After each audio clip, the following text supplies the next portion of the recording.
So basically, Victoria Argent is the Ed Gein of Beacon Hills, is what I'm trying to get at here. What do they call it? The bromance? Stop trying to make Bigfoots happen, Will. It's never going to happen. Sometimes this is just the Dylan O'Brien Appreciation Podcast. Keep it in your pants, Will. Just being able to find so much joy in Teen Wolf. Welcome to Return to Beacon Hills, a Teen Wolf Rewatch podcast. I'm one of your hosts, Alyssa Clark, and I'm joined by Kate Colvin and Will Wallace. Every week, we'll be watching and talking about the hit MTV series one episode at a time. And this week, we're talking about Season 1, Episode 5, The Tell. If you're watching Teen Wolf for the first time and you're worried about spoilers, have no fear. This podcast is broken up into two sections, Alpha and Beta. The Beta section is for first-timers who are just now finding this awesome series and don't want to be spoiled about what's to come. The second section, Alpha, is where we go full spoilers and talk about not just the current episode, but the entire Teen Wolf series as well as its place in the fandom. In the show notes of your podcast app of choice, you'll find time codes for the Alpha and Beta sections. Follow us on Twitter and Instagram at RTBH Podcast, as well as on Tumblr and TikTok at Return to Beacon Hills. If you'd like to ask us questions or offer suggestions for future topics to discuss, you can email us at returntobeaconhills@gmail.com. If you'd like to support the show, you can find us on Patreon at RTBH Podcast. There, our Wolfie patrons will gain access to awesome exclusives, like early access to episodes, Full Moon AMAs, the Beacon Hills Movie Club, where we watch and provide commentary for movies starring the amazing cast of Teen Wolf, and featuring the work of our talented crew, as well as guest video interviews and a monthly watch party. So head on over to patreon.com/RTBH Podcast and join the pack. In this week's episode, The Tell, written by Monica Macer and directed by Toby Wilkins, Jackson and Lydia are attacked by the Alpha at a video store. Scott and Allison ditch school to celebrate her birthday, while Stiles visits Lydia and discovers that she caught the Alpha with her cell phone camera. After a disastrous night of parent-teacher conferences, a mountain lion attacks in the Beacon Hills High School parking lot, only to be killed by Chris Argent. Our favorite quote for this episode is Lydia Martin saying, "What the hell is a Stiles?" We also have a couple of honorable mentions, and they are both conversations between Coach Finstock and Sheriff Stilinski at a parent-teacher conference. Coach says, "So, Stiles, great kid, zero ability to focus, super smart, never takes advantage of his talents." Sheriff Stilinski says, "What do you mean?" Well, for his final question on his midterm exam, he detailed the entire history of the male circumcision. Well, I mean, it does have historical significance, right? I mean, I teach economics. Oh, crap. The next conversation begins with Coach Finstock saying, "Stiles, that's right. I thought Stiles was his last name." His last name is Stilinski. You named your kid Stiles Stilinski? No, that's just what he likes to be called. Oh, well, I like to be called Cupcake. What is his first name? And the sheriff shows him what Stiles' real first name is. And Finstock says, "Wow, that's a form of child abuse. I don't even know how to pronounce that." The episode begins with Lydia and Jackson arguing about what they're going to rent, and Lydia wins with them wanting to rent The Notebook yet again. So Jackson goes into the video store only to be attacked by the Alpha, and the video store clerk is murdered. The Alpha notices the claw marks on the back of Jackson's neck before fleeing. I have a question about this scene. The video store where they're renting the movie, its name is the numeral 2, and then a star symbol, and then the letter C. And I keep thinking it's going to mean something, and I keep saying it in my head, like 2-star C. What? It seems like it should be like a rebus puzzle or something, and I cannot figure it out. What does 2-star C mean? I have no idea. No idea. And it's one of those things where, like, if you watch the episode, it's not like it's a visual effect. That's like there on the building. And it's just like, and on the inside too. Yeah, and on the it's just like, what is this? And I Googled it. I Googled Teen Wolf Video Store 2-star C, and I didn't get anything. And I'm just like, Same. what is this? Like, I mean, clearly this was a location outside of Atlanta. So, I mean, like, what was this video store? I feel like at least the 2-star C should show up in a Google search, right? Because it was a real place. I don't think we dressed all of that. And if we did, I mean, we clearly didn't spend the money to put those letters up on the side of that building. So it's just like, what the hell is the name of this place? I think you should offer a signed Teen Wolf script to anyone who can give you the answer to that. Like, do you just sign one of the runs you wrote? Oh, I like that. Yes. Let's put a bounty on this. Whoever emails us or tweets at us or finds us on Instagram with the actual name of this place, I will send you. Or story behind. If the name's just 2-star C. Or the story, yes. If the name is actually 2-star C, what does that mean? And tell us where it is. And maybe some picture confirmation would be great too. But I will send you receipts. I will send you an autographed copy of one of the scripts I wrote. So all you internet sleuths out there, get cracking, sleuth the shit out of it. But yes, this is a great scene. It's fantastic. I love the way it starts with Lydia and Jackson in the car, and Jackson is trying to convince Lydia that they should watch Hoosiers because apparently it's a great film. And Lydia's her responses to the entire scene are just no. Like, she doesn't even have like rebuttals to anything. She's just like, nope. No. How about that? And it's fantastic. And then, of course, because Jackson is a dutiful boyfriend, he goes inside to find another copy of The Notebook to watch with Lydia. They should just buy it at this point. Just buy it, Lydia. Buy it at this point. Yeah. Also, Kate and I are actual Hoosiers that have never watched the movie Hoosiers. I've never seen it either. I feel like I saw it in class once. I'm a Hoosier who has never watched Hoosiers. Inside the video store, Jackson finds a body. There's an incident with the Alpha that's really well done. Jackson goes to hide behind one of the shelving units that has all the movies. And over his shoulder, you can see Let the Right One In, which is a fantastic movie based on a fantastic book.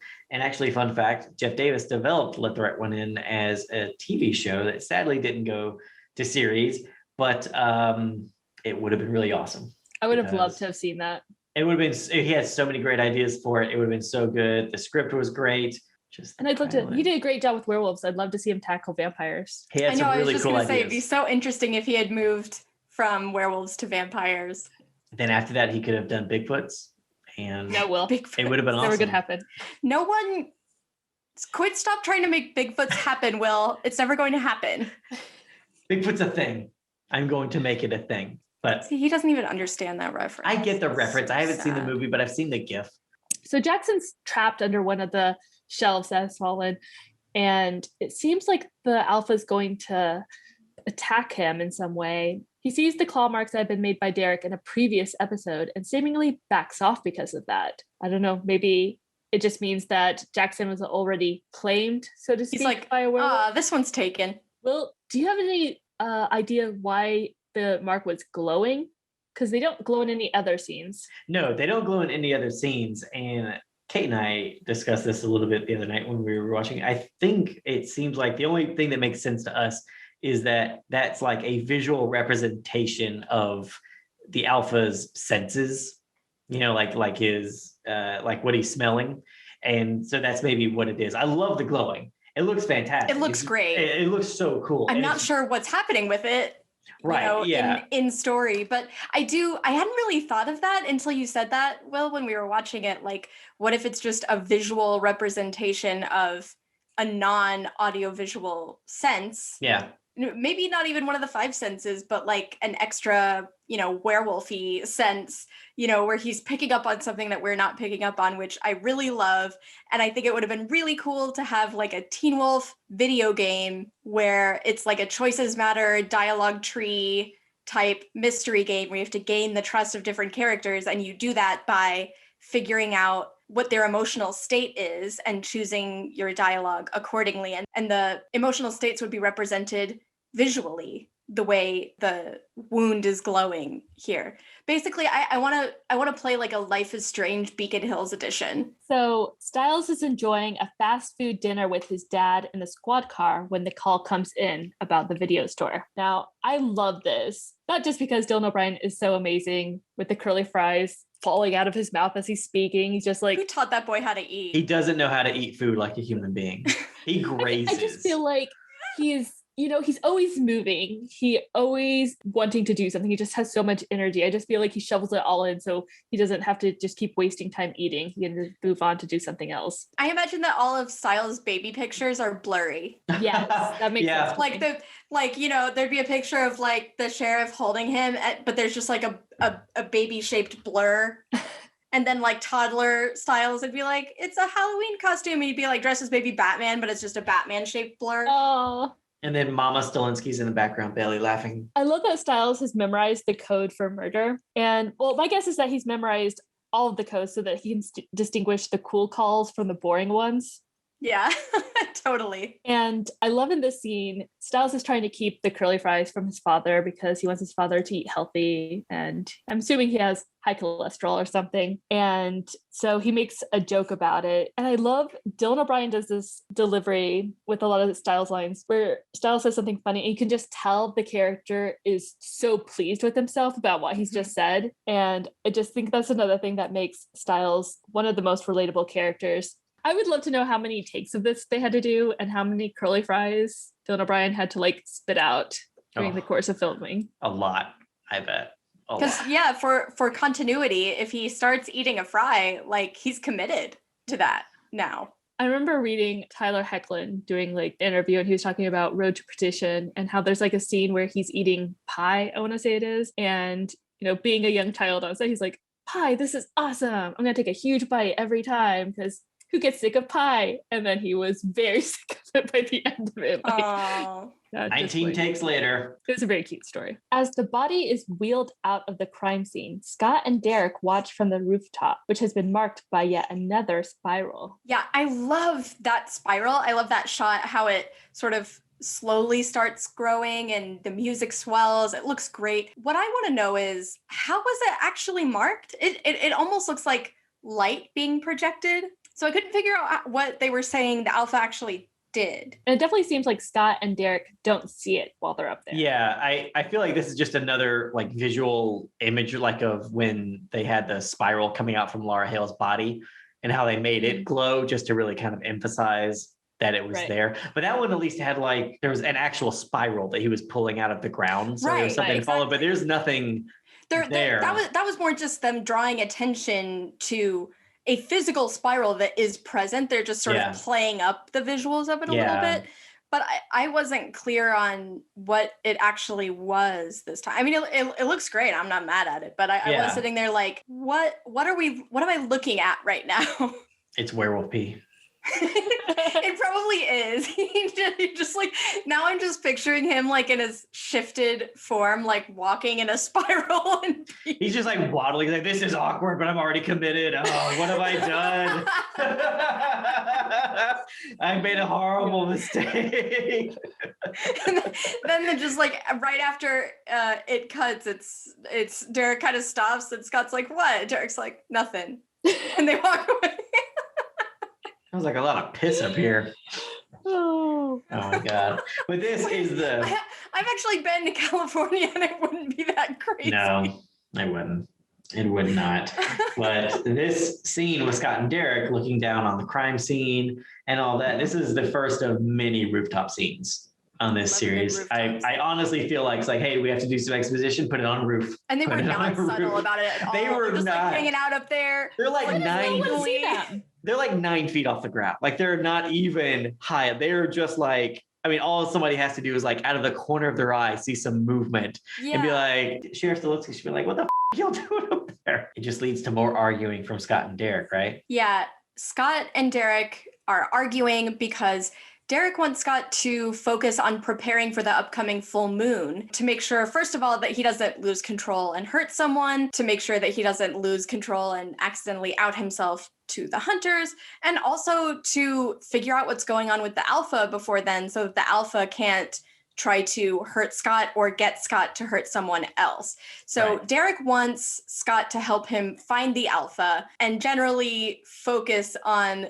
the life or death issues related to him being a werewolf now. But Scott is still very much caught up with wanting to be a normal teenager, focused on getting his grades up and graduating high school, and Derek is trying to give Scott a little shorthand, so to speak, way to keep from wolfing out, and that way is by hurting himself. So Derek breaks Scott's hand to show him that pain is what keeps him human. It's very good. I love, Scott's like, oh God, he's on the ground. And Derek's just like, it'll heal. He's just like, calm down. But I do love like when you can't, why am I holding up my hand? Because this is a podcast.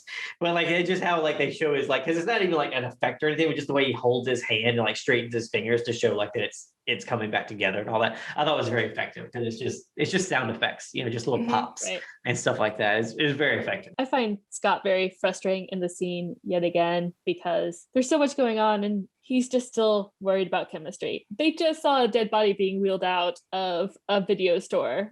Yeah. And he's like, but I'm failing chemistry. And Derek's frustration with Scott in this scene is kind of funny to me because he's like, oh, do you want to graduate high school or not die? And Scott has a really hard time with that because those are not things that he wants to choose between, understandably. Right. But I just feel like, Derek didn't graduate high school, so I'm not sure why he thinks that this argument is going to get through to Derek. Yeah. Especially in this scene, it makes it really clear that when Derek talks, Scott is listening about 20% of the time because he's like, oh, Derek, I know that you've been telling me that the alpha wants to make me his pet or whatever. And Derek is like, what? No, I said he wants you to be in his pack. Those are two different words that both just happen to start with P, and you're not listening to what I'm telling you at all. Yeah, I the frustration with Scott is there. Clearly it is, and I feel like that's kind of the point a little bit, just to make us frustrated the way Derek's frustrated. But I also get it. He's just a kid, and yeah, granted, he's been shown the impossible. But if that was us, like if any one of us were in this situation, we wouldn't automatically, our worldview wouldn't automatically change, just because that's just not how human beings react to stuff. Scott's still trying to hold on to normalcy, and Derek is trying to be like, that's gone. Like those days are gone. This is a whole new world and you need to get with the program because there's a big old monster out there and he wants you to be in his pack, not his pet, you idiot. and he's going to either kill you or make you kill to be a part of it. This is super serious, and it is serious, but again, you're still dealing with a kid, so I feel like it is understandable that Scott's still thinking about chemistry and Allison. Well, yeah, I was going to say, he says he really cares about chemistry. I don't buy it. No. And we see that in one scene later, one scene after talking about, I'm failing chemistry and I really need to focus on it and bring up my grades and graduate high school. And one scene later, he's like, I'm going to skip it. Yes, he does later on in the episode when he's like, oh, Allison, let's get out of here. He forgets that very fast. Later in the episode, it's like one scene later. It is. Because of her dimples. I know. Scott is very much like he is focused on what's in front of him. Yeah. So when he's talking to Derek, he's like, no, I need to pass chemistry and graduate. But then the moment Allison shows up, he's like, no, I need Allison. So it's just whatever is happening right in front of him, that's where his focus is. So before Allison heads off to school, though, as an apology for confronting Scott after the dinner, Kate gives Allison her birthday present early, and it's a necklace, an Argent family heirloom, with a werewolf in the middle of the pendant. Kate tells Allison she should research the image if she ever wants to learn more about her family history. Yeah, but I do like that this brings up more questions about the Argent family, because we know that they're hunters, but we don't know how that came about. Did her parents find out about it and just become werewolf hunters? We don't really know, but the gift of the necklace implies that there's a lot more story there. Mm-hmm. And so that really piqued my interest. There's a legacy, maybe, if you will. Because heirlooms are like feel like that's part of a legacy or Right. something. So I'm very curious to see where this is going to go, because you don't just bandy those things about, so it feels like this is important. It's a very Kate thing to do. She knows Chris doesn't want Allison to know yet. So she just kind of like teases it. She gives her the necklace. She's like, oh, you can just like look this up on your own. She wants Allison to find her way to the truth without Kate actually being the one blamed for telling her. Right. It kind of gives her plausible deniability. Like, oh, I just gave Allison the necklace for her birthday. How could I know that she was going to be so successful at looking up her family history? Very manipulative. Yeah. Classic Kate. Work around. Really.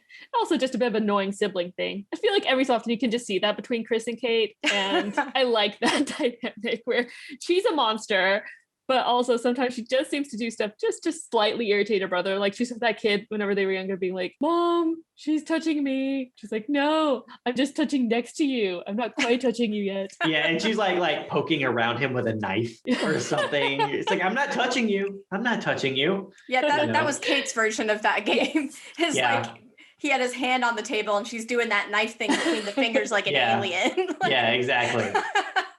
So what happens whenever Allison gets to school, Will? Oh, she goes to her locker and opens it up, and all these birthday balloons pop out.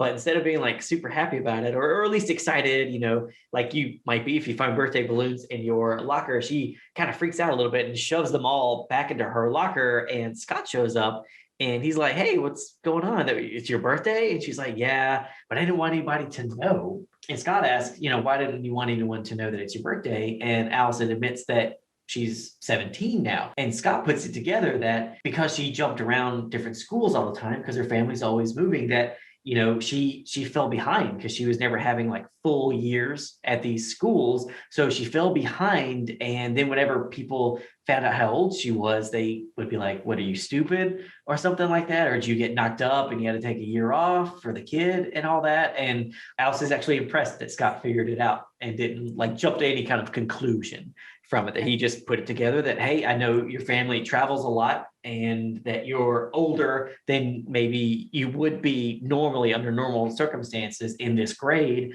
And that must be what it is. Not that you're stupid or something. It's just your family moves a lot and it affects how you're schooled. This is a great moment between them. And it really shows that Scott isn't stupid. No. Right. He can be really smart when he applies himself, but he is just someone who tends to be really focused on one thing and apply all his attention to one thing. And his relationship with Allison is that one thing for a big part of the show. And so he can be very perceptive when it comes to Allison, but that creates blind spots for him, that he's hyper focused on her, which makes sense because she grounds him. Mm-hmm. She helps him feel more calm and even keeled, which I guess we see more so in the next episode, Heart Monitor. You're right, because we've talked about Scott before. He's kind of like this lovable doofus and all this, and he is, but he's not stupid. But I do think that there are times when maybe this is spoilery, but maybe his naivete gets the better of him and he doesn't make smart decisions just because of how he believes the world can work or does work. It's not that he's stupid. He's not dumb. He's just under incredible stress. One, being a teenager, and two, being a werewolf. But he has a set of beliefs that don't really lead him to correct, you can't see me making air quotes, correct decision making. I think there's a little confirmation bias there, Yes. Like, I believe that the Argents are decent people. I have received new data that the Argents are responsible for murdering a bunch of people. I will then conclude that they had a super good reason because that confirms what I already believe, which is that they're good people. Yeah. And this goes right back to what you were saying. He has a blind spot for Allison. He has blinders on for her. So, she's an Argent. The Argents did a thing. She is good, therefore they are good type of thing. Which is inductive reasoning instead of deductive reasoning. Right. Maybe he know that they went to school more. Oh. Truancy burn. Harsh. Okay, yeah. So they're like, Scott convinces Allison that, because it's your birthday, they should just take the day off. They should just get out of there, you know? So while he's gone, he's left school with Allison. But in chemistry class, Stiles asks Danny if Jackson told him what happened at the video store, but Jackson wouldn't say. Stiles also finds out that Lydia stayed home from school. I think this is a great little baby scene because I mean it's Stiles getting necessary information to take us to scenes later when he goes to visit her. But I really like Keahu's acting in the scene because I really like these, you know, he's trying to do his work and Stiles is annoying him as he annoys everybody. But it's just when he asks about Jackson and like the little glances that Danny has over to Jackson, I feel like are very telling. Like I feel like the fact that Jackson hasn't told him something is important. Are you saying that he has a tell? Oh, it's good because that's the name of the episode. I really think Keahu nails this scene. He really knocks it out of the park, and it's all just the little glances and the subtext that comes from it, because it reads, at least to me, that the fact that Jackson hasn't told him about the incident is important because based on the way he reacts, it seems like they don't really keep anything from each other, that they are in fact best friends. You know, they are Scott and Stiles, just different, the different versions of Scott and Stiles.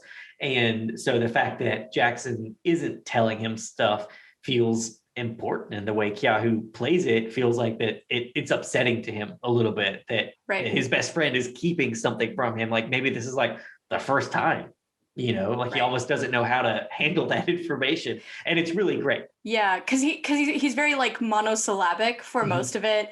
And then when he starts asking about Jackson specifically and what happened, and when he says he wouldn't tell me, he's really hesitant. Yeah. And it comes out kind of haltingly that it does upset Danny that something happened that Jackson won't tell even him about. And that means it was something bad. And that even, and I feel like, if I remember this correctly, that comes after Harris tells Jackson that he can leave if he needs to, or that he can come, I think, talk to him if there's anything he wants to talk about.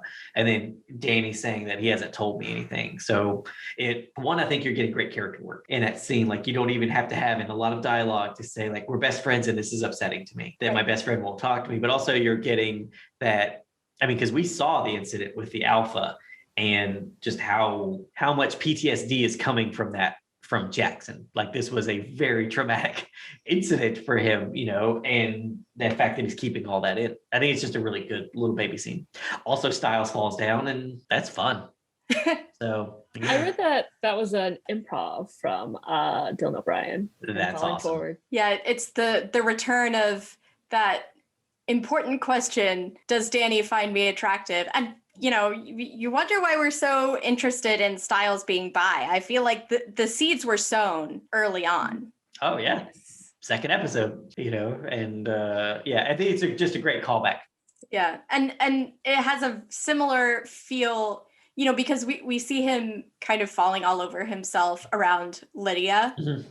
It was, like I said, in that episode, you know, when they're in the cafeteria and he turns one way, there's a cute girl, and he turns the other way and there's a cute guy. I just feel like this is major bi energy, just like baby high schooler, haven't figured it out yet, bi energy. It's great. I also love in the scene whenever Stiles spits out the highlighter cap and then catches it. Yeah. Oh yeah. I don't know how many takes that took, but it's just such a fun little Stiles moment. It is really fun. I wish he hadn't caught it though. I wish it had just hit Danny in the head. Because I like how confident. Will loves some good physical comedy. I do, but I just love how confident he is at, like, you know, throwing his head back and spitting it out. He's just gonna catch it, but then it just hits Danny in the head or something like that. I just, you know, I love it. I just love when someone acts confident and then it just blows up. Dylan is so good at physical comedy that it's like you just want to see more of it as often as possible. Sometimes this is just the Dylan O'Brien appreciation podcast. Jackson struggles to get through his day at school while dealing with the trauma of what happened to him the night before. So Jackson's half naked in the boys' locker room when Derek appears to interrogate him about what Jackson saw at the video store. Jackson swears he didn't see anything. Derek tells him that he should really get the claw mark wound on his neck checked out. Yeah, this is just Derek like rubbing it in to get back at Jackson for grabbing him in the previous episode in Magic Bullet. Just like, see, you don't like it when people grab you. Derek can be a snarky little bitch. He can. So- But it's not still not it's not the playful one that he does with Stiles, I feel like. No. It's more you're a dick. Here's getting it thrown back at you. Yeah, this is a fun scene. It's really fun. Derek's interrogation of Jackson is fun, but also Jackson's scared. It's not often that you see bully characters get scared because he had a horrible incident at the video store. But then also right at the beginning of the scene, he thinks the alpha is in the locker room with him because he sees a hulking shape coming out of the steam with glowing red eyes, but it ends up being another student's earphones that are glowing, which is a great moment. I think it's fantastic. That being said, who wears earphones in the shower? I think some kid was just treating the shower room as like his personal sauna. Like It was had a super lot of steamy. steam coming out there. That was a lot of steam. It was steamy. Everybody's always talking about secret stuff loudly in the locker room and classrooms and stuff. Oh, he put him in because he's like, every time I go in the locker room, somebody's whispering about some monster or something. I don't want to deal with this. I just want to have a good steam. Like, leave me out of it, you guys. I don't want to know.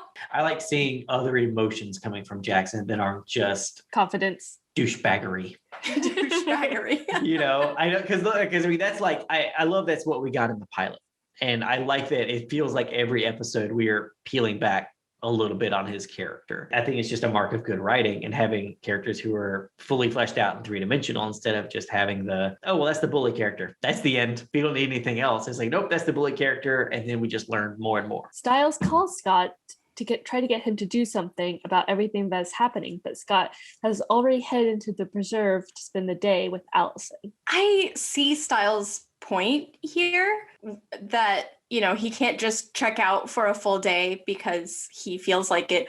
But I'm not totally sure what Stiles wants Scott to do. Why? Like, I don't know what's going to happen. Like, so let's say Scott had picked up the phone. What was Scott's going to say? Like, hey, the thing happened. Do wolf stuff. I feel like he wanted another person to be there to help him. Like Jackson's being super weird. Lydia's not even there. I think he wants someone else to like divide up the work. Like one of them see what's going, follow Jackson, see what's going on. The other one check on Lydia. Okay, that makes sense, actually. He wants Scott to help with the investigative side of things. Right. Yeah. Should have just called up Derek, who's apparently just roaming around the high school anyway. I don't think That's he has true. a phone yet. Oh yeah. He doesn't there's a thing in the book about how Derek doesn't have a phone, and his reasoning for that, I think, is that A, he doesn't have anyone to call, and B, he's afraid that he could be tracked by it. You know, Mama McCall would put Derek on their plan if she knew about that. I feel like Because she's awesome. All of season 2 is actually just Derek being like, Scott, you want to be in my pack? No. How about now? How about, do you want to be in my pack now? No. How about now, though? No. Oh my God, I'm not going to be in your pack. Starts texting him like season 2. emojis. Derek, I don't think the eggplant emoji means what you think it means. Ah. Sorry, that was meant for Stiles. Oh, well done. I feel like he's just such a little fail wolf that he would think it was something else. He's like, I'm eating eggplant. Why else would I send this? It's eggplant parmesan. It's really good for you. Your body is a temple, Scott. So without Scott there to help him, Stiles goes to check on Lydia alone. And Lydia's taken some pills to ease her nerves, as her mom explains, from what happened at the video store. Stiles asks Lydia what she saw last night, but she seems too far gone to give him a real answer. She's popped a Zanny. Yeah, it's really weird seeing Lydia in this state. Teen Wolf does that a lot, like toggling between two very different tones. Mm-hmm. This is definitely an example of that, where it's really on that border between very serious because she's clearly traumatized by what she's seen, and also being kind of funny because she says, I shot Shuji, shine shot, or something like that. I was surprised that her mom let him in. Yes. Because she's like super up and Wearing lingerie. She's As Will would say, she's in her jams. She's in her jams. I'm in my jams right now. Why are you letting... I mean, she does leave the door open, but still... She does leave the door open. It's like... she's clearly not listening, though, because they're talking about what happened to her last night, which I assume isn't what she would want, since she's providing her child with prescription drugs to try to repress what it... Or I mean, at the very least, manage her nerves in terms of, calming her down for now. And I don't think that bringing up the traumatic incident is going to help that. But yeah, I was just like, why are you letting him into her room? Tell him to go away and come back later. Like, I think we kind of see, though, from this episode that her parents aren't the best. No, not even close. And they're divorced, and they just snipe at each other like the entire time. Like, to jump ahead a little bit, when we have the parent-teacher conference scene with Lydia's parents and Mrs. Ramsey, it's just like Mrs. Ramsey's like smiling. Like, this is like, you can already tell this is gonna be a fine meeting. Like, there's nothing wrong or anything like that. But like the parents, like Mrs. Ramsey says something like, well, I want to tell you there's so much to say about Lydia, and she's smiling and happy. And then Lydia's parents are just like, here we go. Here it is. Tell us what's going on here, and all this. And it's just like, they are just being so awful to each other that, they're not even paying it. They're not reading the room, one, but also it just, you see this scene and then you're like, was this her home life? Like, how long was it like this? And it's just awful. You feel really bad for her, especially also, to jump ahead a little bit, where you're cutting to her putting the makeup on, and it's just a visual representation of her taking all those emotions and tamping them down, and we're not going to deal with it, and we're not going to talk about it. We're not going to we're going to pretend they don't exist, So it's just a very well done scene, but you really feel for Lydia. I mean, you just feel awful. I love that sequence of Lydia putting on makeup. It's so beautifully filmed. Like you said, it's a very clear visual representation of how she is dealing with what happened to her. And a lot of Teen Wolf is about characters processing trauma, and Lydia's arc in that regard is particularly great. Oh yeah. Her arc this season and then over the whole of the show is just fantastic. Much to his delight, Lydia asks Stiles to stay with her. She seems ready to kiss him, but then she calls him Jackson before passing out. Stiles checks Lydia's phone when a text comes in and finds that she accidentally took a video of the Alpha breaking through the storefront. Kate, how do you feel about this scene? I'm just really happy that it ended before it could get any more gross. I know that it's played for laughs, but it just, that moment where he's leaving and then, she's telling him to stay and he excitedly comes back in. And when she's leaning in like she might kiss him, he seems into it, and he should not be, because she is up in this scene. She's really up. And the only thing that kills the moment for him is not the fact that she's up, it's the fact that she calls him Jackson. So I was just like, when it ended, I was like, okay, well, that's over, and I'm happy about it. It's funny, but also upsetting. But I do like to think that he would have stopped her if she actually did proceed to kissing him. I think he was just really caught up in his longtime crush seemingly wanting him there. And I see that. I hope that is the case. I think that if she had actually tried kissing him, I think he would have pushed her away and stopped her. Yeah. Derek is working out when Kate attacks his house with 2 other hunters. Yeah, this is the second of Teen Wolf's dramatic pull-ups. We see Scott doing dramatic pull-ups in the first episode. It's one of the first things we see him do. And it's also the first of many angry workouts on Derek's part. That's sort of his MO. You got to get all that aggression out when you're working out. I mean, it's just the only way to do it. So, and again, we see that interesting tattoo on his back. We saw it in the previous episode when he and Stiles got to the animal clinic and he pulled off his shirt. And we just get it like a fleeting glimpse of it. But it's a very interesting and distinctive tattoo on his back. So hopefully we'll get some history on that at some point further down the line. But then Kate shows up and ruins all the working out. Oh, I really love that moment. So when he's doing the angry workout, it has this sort of clubby electronic music in the background, and he's doing one-armed push-ups, and then he with his enhanced werewolf senses, he can hear the hunters approaching the house, and he stops like mid one-armed push-up, and the music cuts at the exact same moment. It's such a fantastic transition because it goes straight from him sort of going still and looking toward the door and realizing that he's about to be attacked to the hunters sort of kicking in the front door. Or that's what they would be doing if the front door were much of a barrier in the first place. Aw. Yeah. It's not really, but No. it's still impolite. It is still impolite. Kate and her goons could have at least knocked. But that is a fantastic moment when he's doing the push-ups, and then all of a sudden he stops and the music stops with him. It's really cool. It's great. And I feel like it's not something you would expect. Like you'd expect the music to keep going or even get louder, like for that little fight scene to happen, but then it just stops. And it's very evocative. It stops almost as if it's diegetic music, but it's non-diegetic. Right. It's non-diegetic music. And it's always fun when non-diegetic music reacts. You can't see me doing finger quotes. Reacts when it reacts to what's happening in the scene. Because you're right. If it was diegetic or something, there'd be like a DJ or something, or like Kate would have like hit the stop button or something. Right. If it had been like a boombox or an iPod or something like that, but it's not. So it's non-diegetic music that reacts to the character in the scene. That's fun. Yeah. Kate shocks Derek with a cattle prod before taunting him that the hunters cut Laura in half to use her as bait. However, she reveals to him that they are not the ones that killed her, and the body had bite marks on it when they found her. Kate teases that she and Derek have some sort of past together. She tries to get the answer of who the alpha is from him, but realizes Derek doesn't know his identity either. She shoots at Derek, but he runs off into the woods. His life is so hard.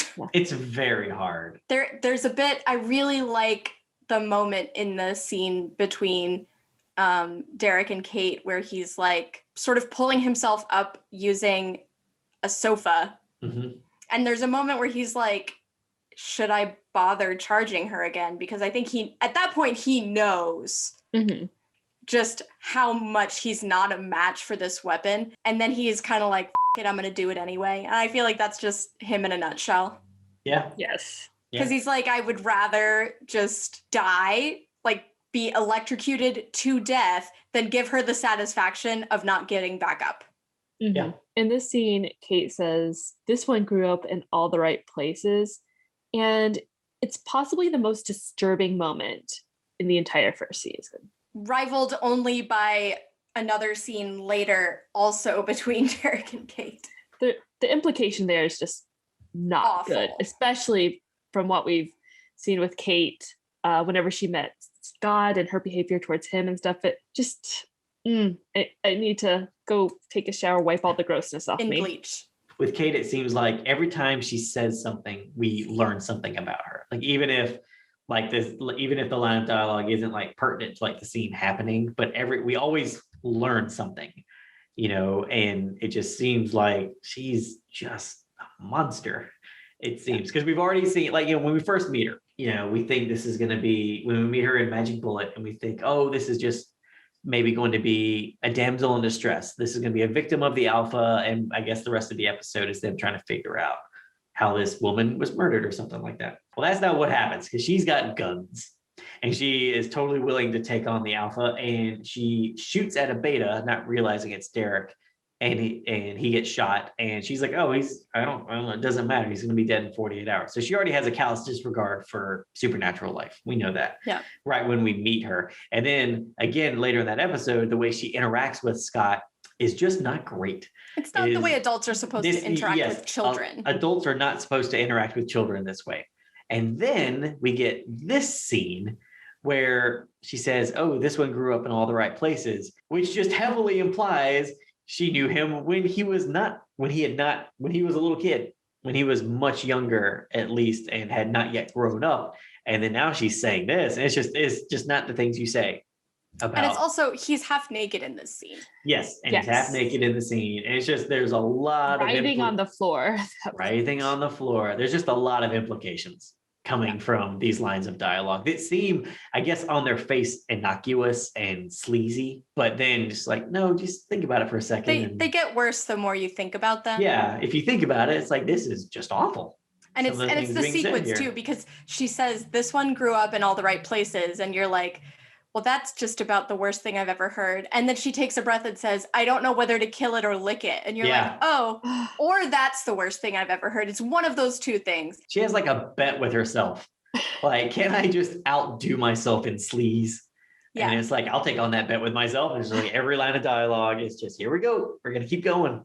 Yeah. And I think the kill it or lick it part, well, so the first part is very gross for the reasons that you mentioned. And then the second part is not only Kate in a nutshell, but also I think that there's like the reason that Derek is so sensitive about people talking shit about werewolves and like, you know, Scott saying what he said about his life being ruined and everything, like, is because of stuff like this that Kate justifies the kinds of things that she does by just saying that they're not people, that they're just things. And then she realizes that he doesn't know who the alpha is, which means he has no value to her. And I feel like that's how Kate sees everybody, is like just like floating numbers above their heads as their value to her. Like, what is she going to get? And then the moment she realizes that he doesn't know, that number went straight to zero. And she's like, I guess it's bullet time. And then she shoots at Derek and he has to run off and leave his house. But she wasn't, I don't believe she was invested in actually killing him. She just wanted to f with him. Huh? I think she was. I think she was going to kill him. It doesn't seem like she follows him in there, like follows him out into the woods or anything. I think, you know, she just wants to torment him. Like, she keeps saying Derek is expendable, but she doesn't kill him when she has the opportunities. She chooses to like torture him and keep him alive because I think she like gets off on the guilt, his guilt, and him having to look her in the face. So Derek's having a bad day, it seems. And he's having a bad life. He's having a bad last 6 years. He's having, And Stiles is also having a bad day because Scott just is not calling him back. It seems, you know, Scott's still having his wonderful jaunt through Beacon Hills Preserve with the lovely Allison, and Stiles is trying to figure stuff out, but Scott's not calling him back. He ends up deleting the video of the alpha from the phone, and to protect Scott. Protect Scott. Yeah, I agree now. It's to protect Scott. So I also think he doesn't want Lydia to see it again. Oh no, I think that would just be a horrible incident that would just reignite all that PTSD. And yeah, I think he's doing it for his crush, Lydia, because she's been through a lot, you know, with that incident from the night before, but also to protect Scott, because he knows that somehow this will lead to Scott going for the alpha, or somehow this will get back to Derek and it'll just lead to them moving even closer to the danger. And Stiles doesn't want his friend to be in danger. He wants him to be. Or, I mean, it would lead to people finding out that werewolves exist, and that would put werewolves in danger. So really, there isn't a lot that could come from that video that he thinks would go well for the people that he cares about. Yeah. And he also clearly feels like keeping all this supernatural stuff from other people is protecting them. That's why he, you know, is so careful that his dad doesn't find out what's going on, because knowing and being in the middle of it puts you in danger. So Sheriff Stilinski tries to ask Deaton again about the attacks in Beacon Hills. He shows Deaton new camera footage from the video store attack, and it shows a beast breaking through the glass, walking on all fours, and then walking on 2 feet like a man in the final frame. Deaton is dodgy about the questions, and the sheriff seems suspicious. I definitely think that the sheriff is getting a vibe that Deaton knows more than he is letting on in this scene. I agree. Deaton is pretty cagey in this scene. Like, I mean, because we've already had the previous scene in I think Second Chance at First Line, when Sheriff... I think it's Pack Mentality. Oh, is it Pack Mentality? When Stilinski comes to talk to Deaton, and Deaton's like, I'm not an expert. I don't know. But then it seems even more cagey this time around because, you know, you got the dogs barking. I got to go see about the dogs. And he's just really... It just feels like from the moment that scene started, he's trying to get out of this scene. He does not want to deal with this at all. But honestly, I feel like that last photo is hella insane. Just it, because it's clearly a dude. Yeah. It's like not even like, oh, well, it was running so fast it ended up on its hind legs. Like, that's a dude, buddy. Right. Like, this is a person. Is it Bigfoot? God, if it had been Bigfoot. it looks a little Bigfoot. Like it that does look last frame. Bigfoot. It's got that gait going there. It's got a Bigfoot lope going. Yeah. But I love this scene. I think the scene is fantastic. I think Teen Wolf is very good at reveals, like slowly parsing out information in a scene to give you that final like little punch before the scene ends. And that's a great one. I mean, because it's so interesting because you see like that it's the three photos, and the first one is just the shape kind of breaking through the glass. You don't really get a good definition to the shape. It's blurry. Like, it's blurry and all that. But the next one is, it's down on all fours, but it's got a hand. Like you can see like thumb. And Kate, I think you said it looked like a gorilla. It's a little bit gorilla looking. It's gorilla looking. I really don't think anyone could look at that picture and be like, look at those paws. I'd be like, motherfucker, look at those hands. Those are hands. Those are Harry and the Henderson hands. Because it's a Bigfoot. Okay, spoilers right now, people. The Alpha is a Bigfoot. They are in the Pacific. They are in the Pacific Northwest. It makes complete sense. But no, and then so you're like, that what is happening? And then in that final picture, it's clearly a guy like walking up on two legs, and you're just like, what is happening here? Yeah. And I feel like at the beginning of the scene, Deaton was like, it's fine. I'm chill. I can just, calmly explain away whatever he's about to show me. And then the images are so clearly supernatural in nature. And he's like, Nope. I believe there's a Doberman calling me from the next room. You'll have to excuse me, Sheriff. what do you think Stilinski's feeling? Like, what is he thinking in this moment? Like, because he's got to be picking up on the caginess coming from Dean. It's like, what's going on? I thought that it almost felt like he was suspicious of Deaton from the beginning of the scene. Like the fact that he's looking at these images and there's nothing, he's not sure how to explain it, but one thing he can say with absolute certainty is that is not a mountain lion. Yeah. So I feel like he's thinking to himself, how did we get so far off base? And then he thinks to himself, well, the person that I asked was Deaton. Yeah. And while it's true, he's not a forensics expert, it feels like he should have known the difference between a cougar and this like gorilla looking motherfucker.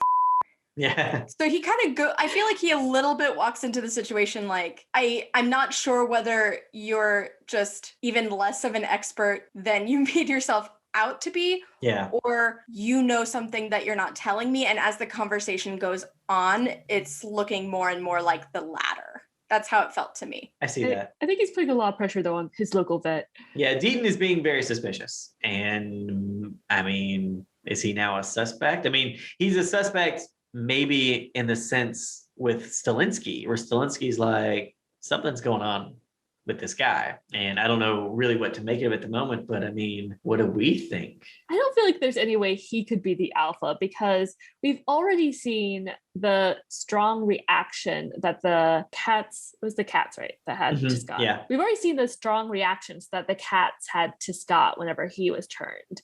And we also got some of moments with Derek and dogs. I feel like it'd be a really weird decision for an Alpha to take on a vet practice, knowing that animals freak out when he's around. While Sheriff Stilinski is working on the case of the murder at the video store, Scott is kind of shirking his supernatural responsibilities and spending his time with Allison, and it pays off because she tells him that she's had a perfect birthday. So this episode is perfect for all of the Scott Allison fans out there. It's very sweet, and it's all about them. Scott confesses he knows that Allison has a tell where she's lying. Her eyebrow goes up. She tells him she wishes they could spend the night together and her parents weren't coming back from the conference at school, which reminds Scott that as a failing student, he is supposed to be at the parent-teacher conference with his mother right then. Oops. And then life comes crashing back in to destroy this perfect birthday day. And then they have to race off into the night to get back to the school in time for those conferences. And Scott's really anxious and upset about this because... Is he? Because he looks feel like pretty he chill. is. Okay, when he's in the car and they're driving back, he still looks like a lovesick teenager who's just really happy about getting to spend his day with Allison. And the knowledge that she wants to spend a night alone with him as well. That means for the sex. Which he just realized in the previous episode is something Allison was interested in. And she pretty much had to wave a condom in his face for him to be like, She wants to bone down. Visit to the bone arena.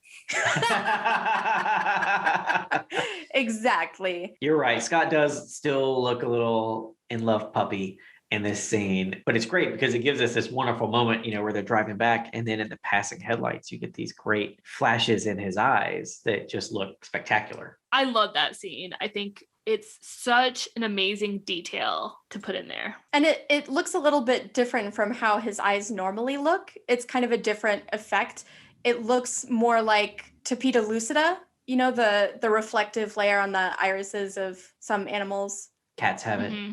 Yeah, so that when your dog is, let's say, outside in the dark, disturbing the neighbors, as ours sometimes like to do, you get that shiny reflection on the eyes. It sort of looks like that. And it's subtler. It's not as boom in your face supernatural, but it looks great. It looks fantastic. It's very subtle. I definitely think this is an example of using CGI for a very subtle effect instead of going for something big and grandiose where it's just this tiny little flickers of light. So back at the conference, Jackson's parents talked to Harris and mentioned that they think Jackson is an overachieving perfectionist because he thinks he has something to prove as an adopted child. Then it cuts to Jackson drinking and trying again to make a perfect lacrosse shot just to really drive home that point. This is a fantastic scene. I love really good scenes. I love the combination of these two scenes played back to back because up until this point, Jackson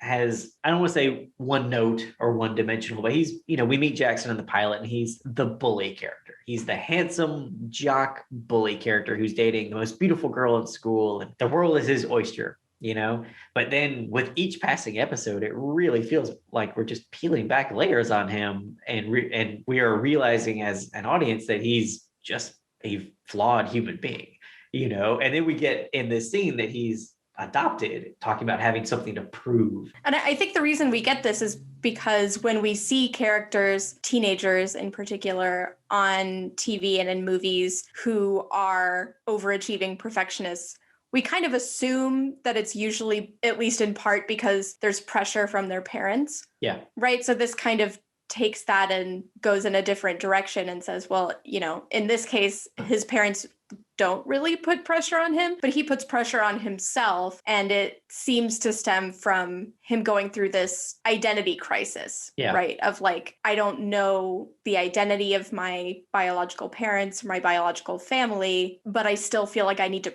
prove my worthiness to them. Yeah.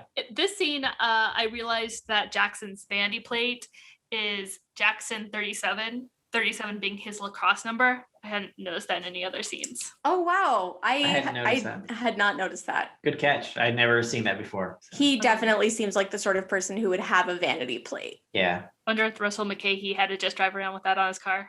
Continuing at the conference, Lydia's teacher tries to tell her parents how intelligent she is. Her parents are too busy bickering between themselves as they are seemingly going through the middle of a divorce or have just recently divorced. They seem awful.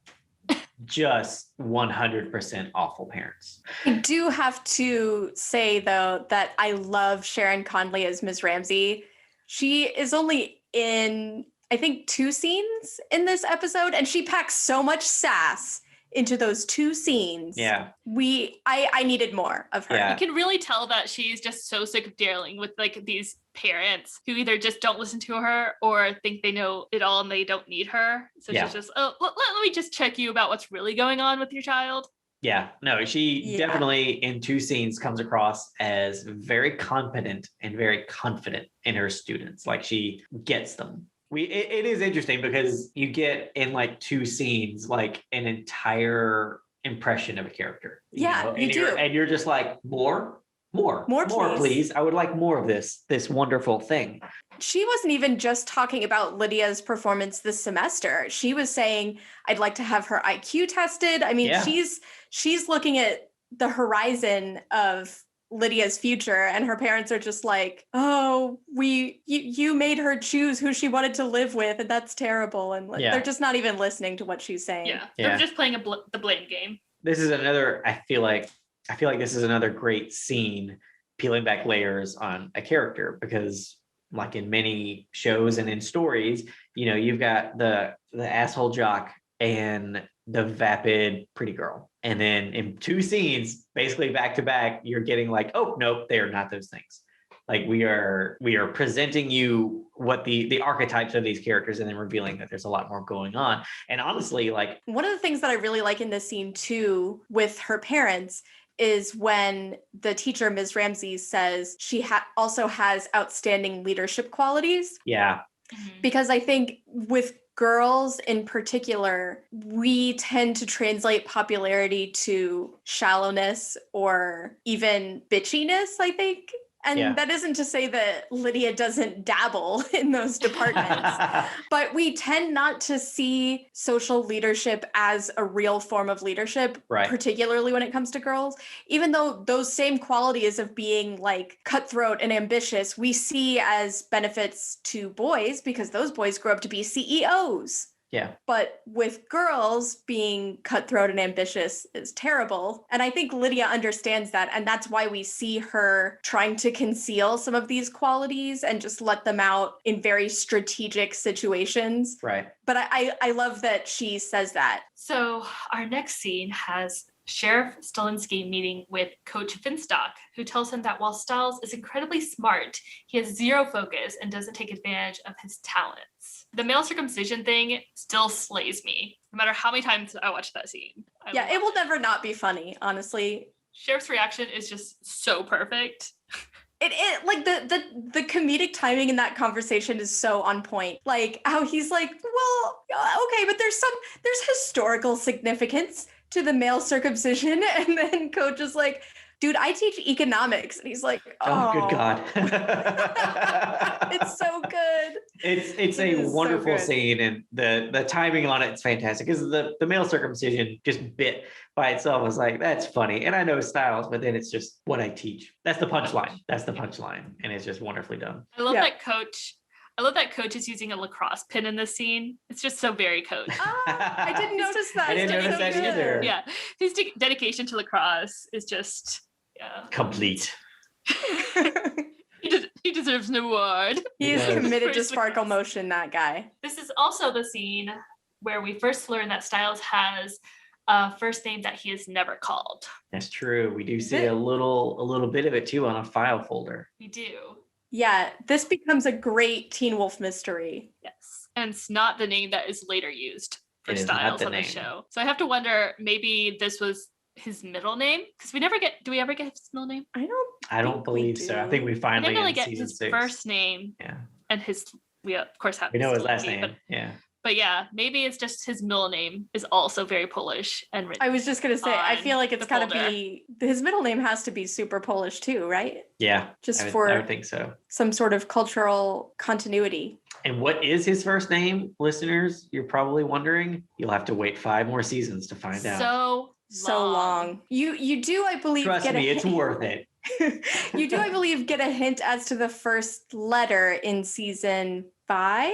Yeah, I believe that's correct. I think, but you don't get the actual name. Right. That's right. Yeah, but you don't get the actual name until season 6. While his dad is away at the conference, Stiles takes the police reports about the hail fire and begins to investigate himself. And I love that cut. Again, we get a scene for each kid. We get Jackson, we get Lydia, and we get Stiles. And it's just amazing. Well, it's just really interesting to me that we get what they think of them at school, how the adults interpret the children versus how they actually are. Yeah. And they're always alone in these scenes. Yeah. And I think in the last episode, we talked a little bit about Allison's character and her identity and how it changes.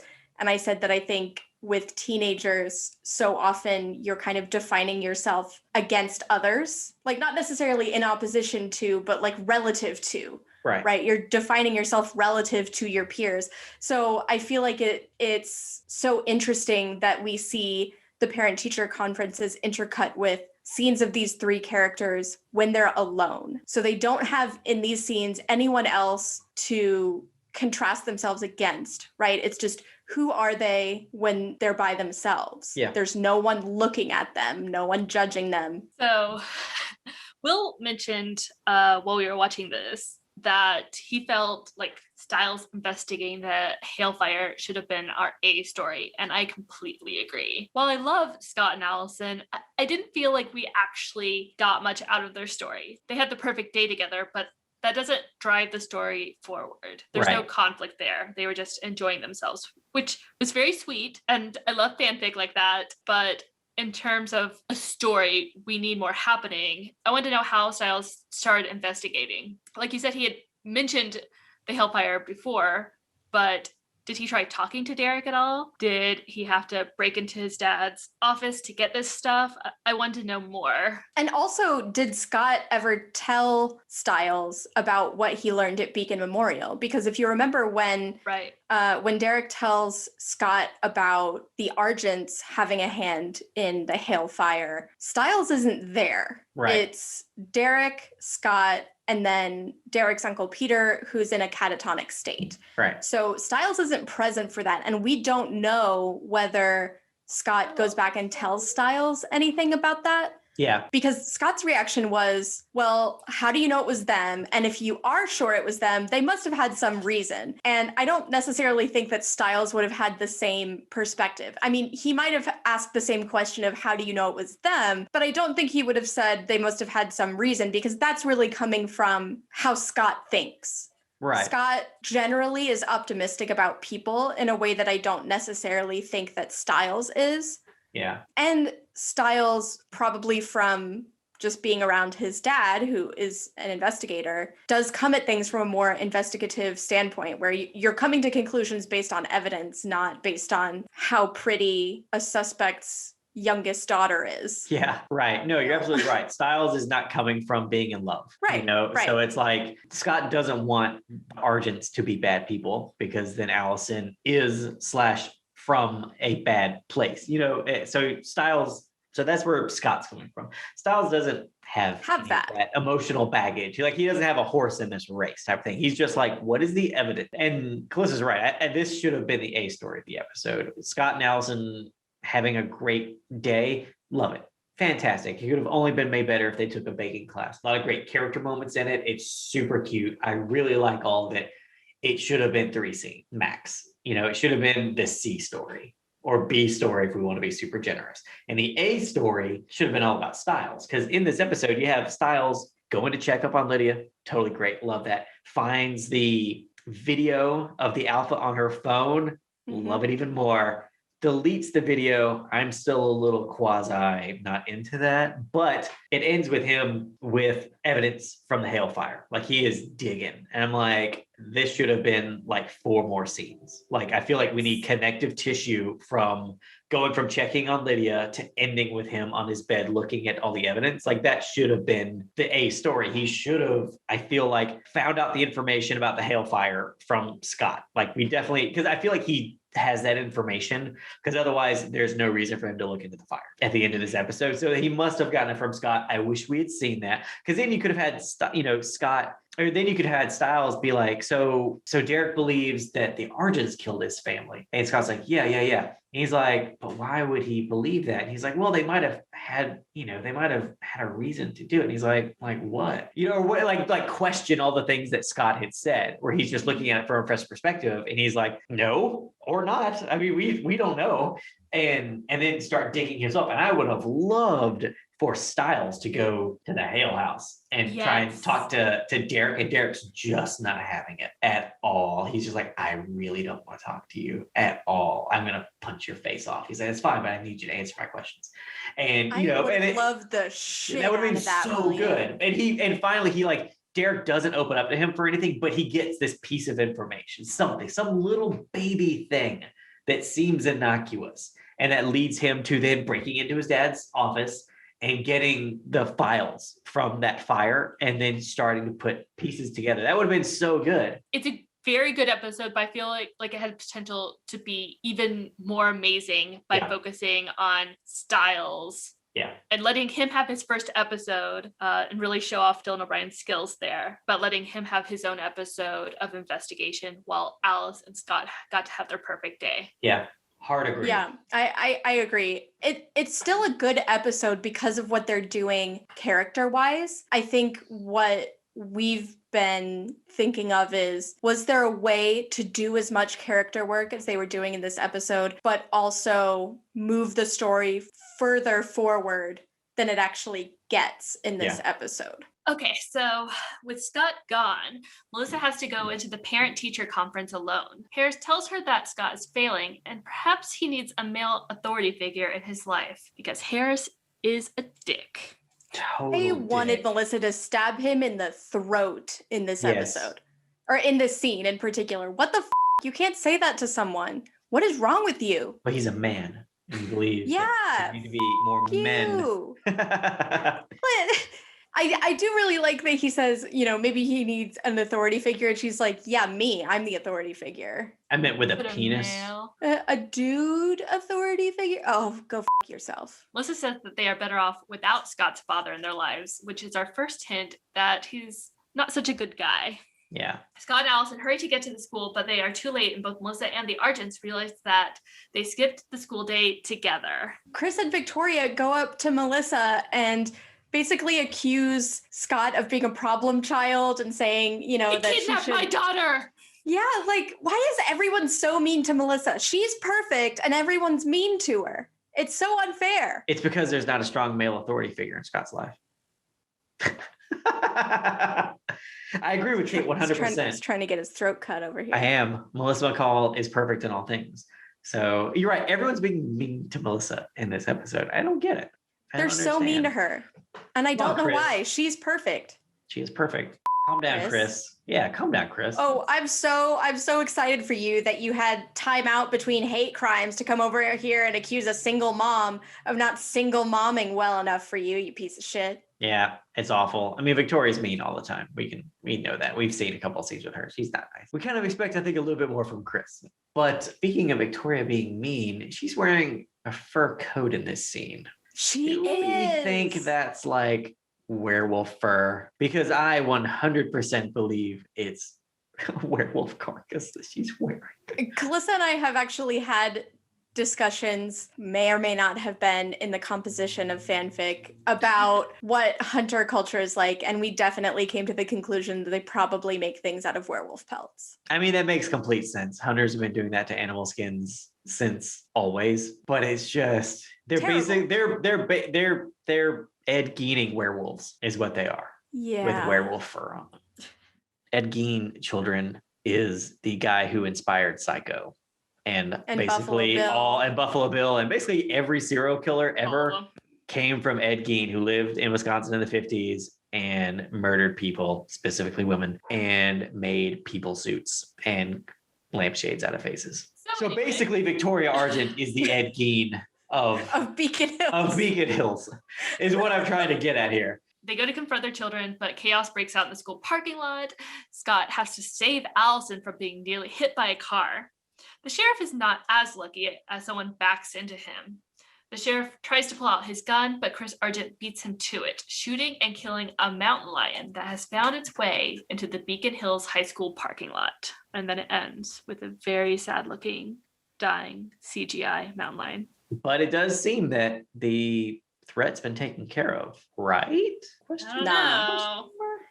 Nope. That doesn't feel right. But it is interesting, though, because it does feel like people are going to believe a threat's been taken care of. And that's when even worse things will probably happen. Because it's always when, you know, the shark's been taken care of. We can totally open the beach for the 4th of July. It's like, really, can we, Mayor? So how do you think the mountain lion got here? There's something worse out in the woods. And the mountain lion is scared of something bigger. Why do we think it was lured there by the alpha? What was its reasoning? He knows that I think like the sheriff is investigating and stuff. I think it's to take the heat off himself. You know, the alpha has, like any werewolf, incredible hearing and everything. And apparently the sheriff has already pulled, as far as we know, the Hailfire like reports, unless Stiles broke in and stole them. Yeah, no, I think it's way more likely that the sheriff pulled them. So if the alpha's lurking around, he could have easily heard that. And then he's like, I don't want him closing in on me. I'm going to divert attention by thinking this is all done. The mountain lion's done for. I could totally see that. So at least to get the sheriff's department to let up while he finishes his wolf business. All right, Wolfies. Now we're going to jump over to our interview with Teen Wolf editor, Ed Abroms. Let's have a listen. So, Ed, you're father was a very accomplished editor like yourself. Did y'all get to work on any projects together? Yeah, I did. When I first got into the business, I think I was in the business for 3 years, and it was just back in those days, you had to be an apprentice for 3 years before you could even think about being an assistant. So prior to being an assistant, I was his apprentice on a Lifetime movie of the week. Oh God, I have to look at it, called Nightlife, which was a vampire show shot in Mexico.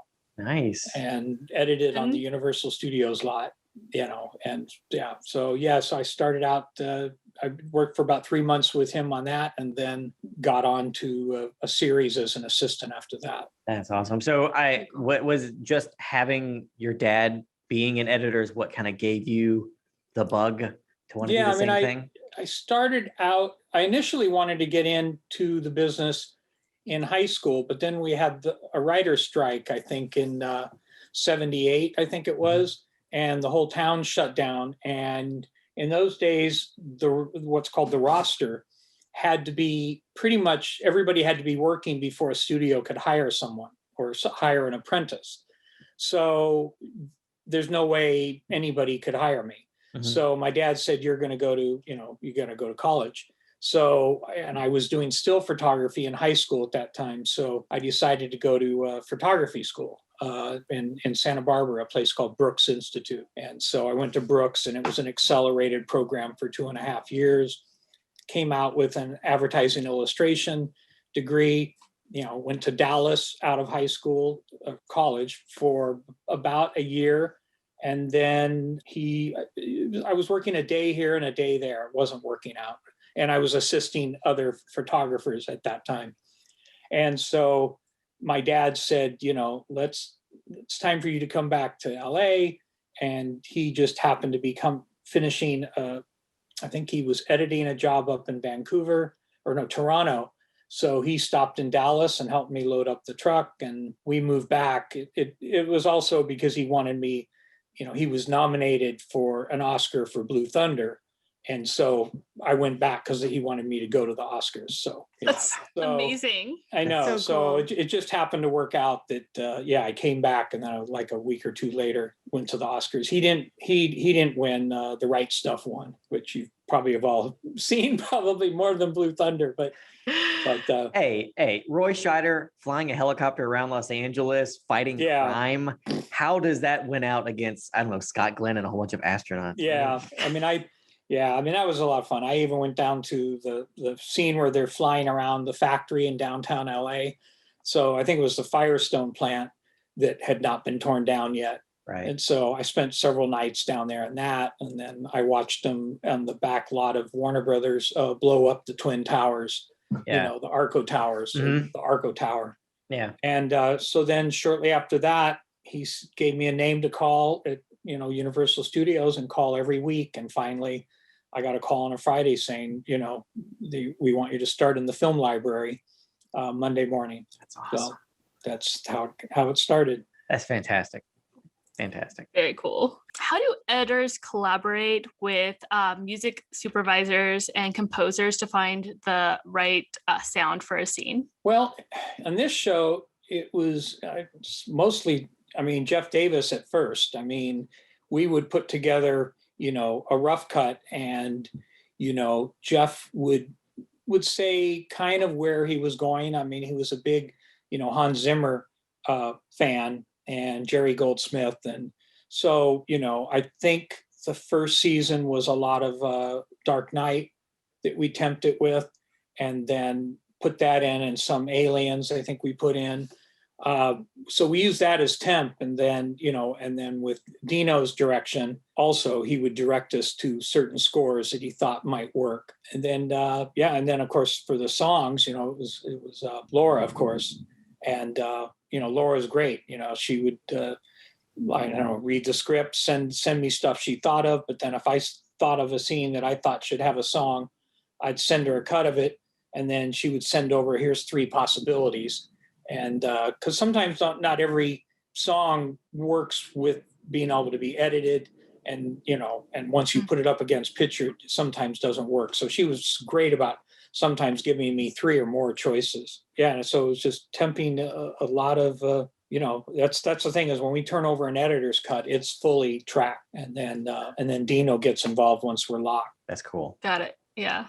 Very interesting to learn about. Yeah, no, it's really cool. How did Teen Wolf come into your life, Ed? An editor friend by the name of Augie Hess introduced me to Jeff Flaming. And then Jeff pitched me to, Jeff Davis, and they called me in for an interview, and I interviewed with, it was Blaine. And then Jeff poked his head in for a minute and said hello. And and then I think it was a week later, they gave me a call. I think I was going to be the 3rd editor on. So it was great because I just loved, the script, and I just so much wanted to do something like this because I hadn't done a genre thing like this. Prior to this, it was, I think prior to this, it was CSI Miami. Well, we're very happy that you did join the show because you definitely helped make it very special. Yeah, thank you. Yeah. How much footage did you typically get for an episode, and did that change as the show went on? I think we got about 3 to 5 hours a day. Wow. So what is it, whatever the math comes out for that. It was a lot of footage, and we shot for 8 days, and then usually we always got a half a day to a day before we locked to do inserts and pickups. Anything that was missing, anything Jeff thought that needed to be reshot, or an insert we were missing. So we really ended up getting 8.5 to 9 days. Wow. It's a lot of footage which is really good. I mean, imagine.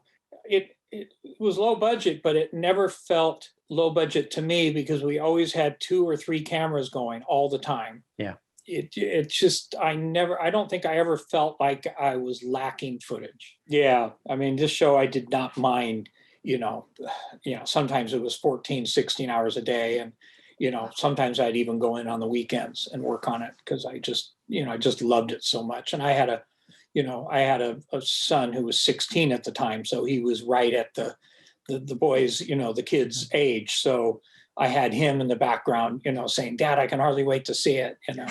Aw. That's wonderful. Yeah. That's so great. You could share that with them. Do you have a favorite episode in season 1? Wow. Okay.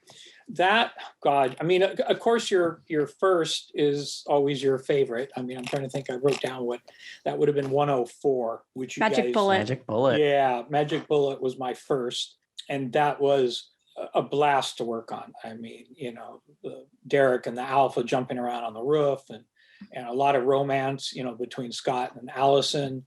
And so that was, sort of the first, and then that was Kate's introduction. So, I mean, jumping out into the street and saying, I think it was, come on. Yeah. Yeah. So, that was, I got to cut her introduction.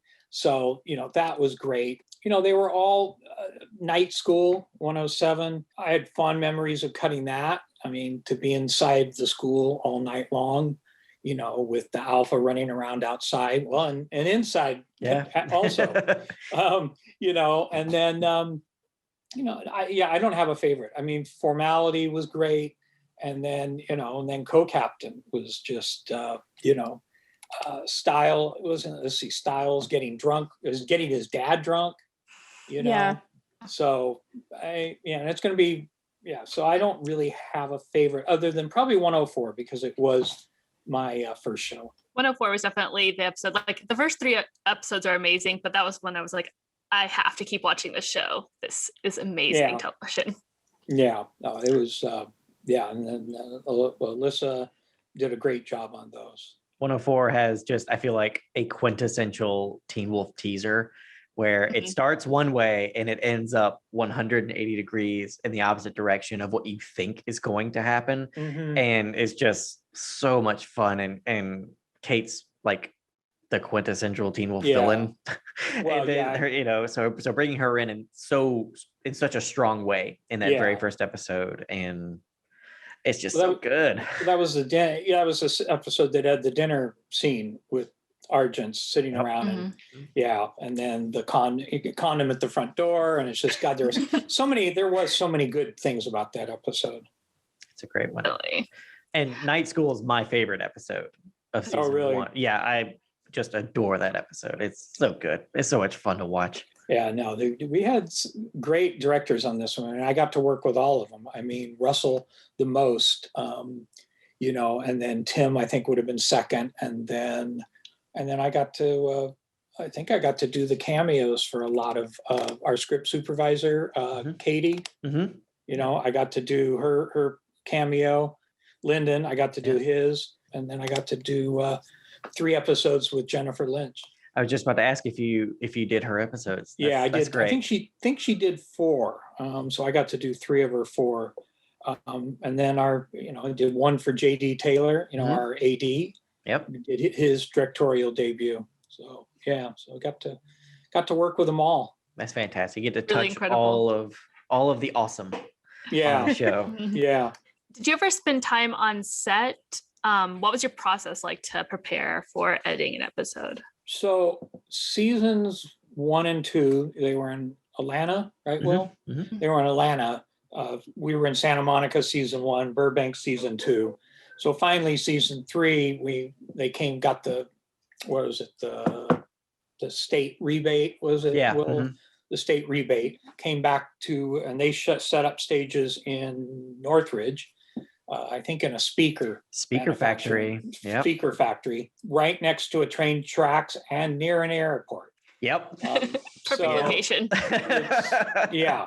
A lot of having, hold the roll or pause. We got to wait for a train to go by. And in those seasons, those 2, and then eventually Chatsworth, our editing rooms were right next to the stage. I mean, seasons 3 and 4, I think they were down a hallway. Yeah.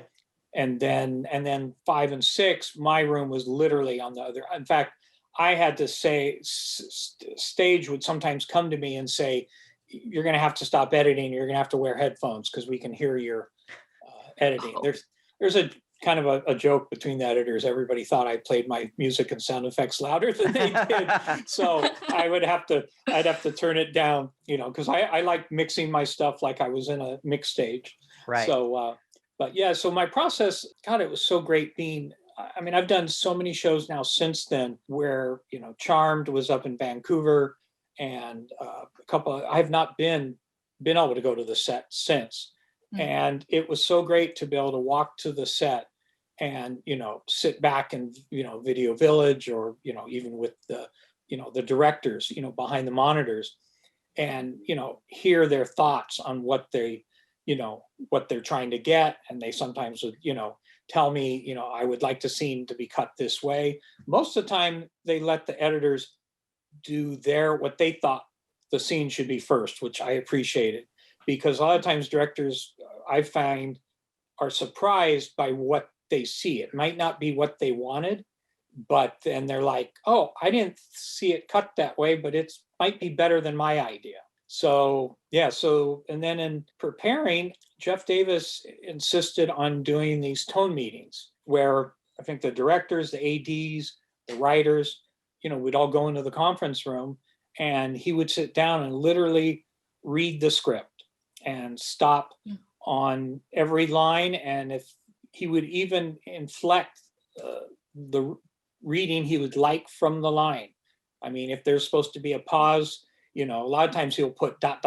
or, and he wants that covered. If he wants a pause in a line, so he'll actually read the whole script out and give the tone of what the actors should be doing. It's more for the tone for the actors, because there's a production meeting that usually happens the same day or the day before. And so that's when they go over, more sets and lighting and stuff like that. Yeah, that was sort of, so that would have been my processes. And then a lot of the times, with Jeff's permission, I would record the session, and then I would have my assistant sub them out, break them up by scene, and literally put a copy in the scene bin, so that as I'm cutting the scene, I can listen to it before I start to cut, and to see where, what he wanted. I mean, there were some times where I knew he wanted a particular line read a certain way. I could go to it and see, okay, that's what he's going for.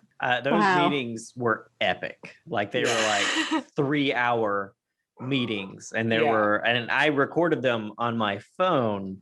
for some reason. I don't remember Yeah. why. And it's like sometimes like it'd go for like an hour and a half or 2 hours. We'd stop for lunch and then come back to finish it. But it's like they were like, he like read every single line, every single Yeah. bit of business, and just talked about every single scene. That's like, here's what I'm thinking, here's what I'm feeling, and would ask questions and all this just so that everyone was on the same page.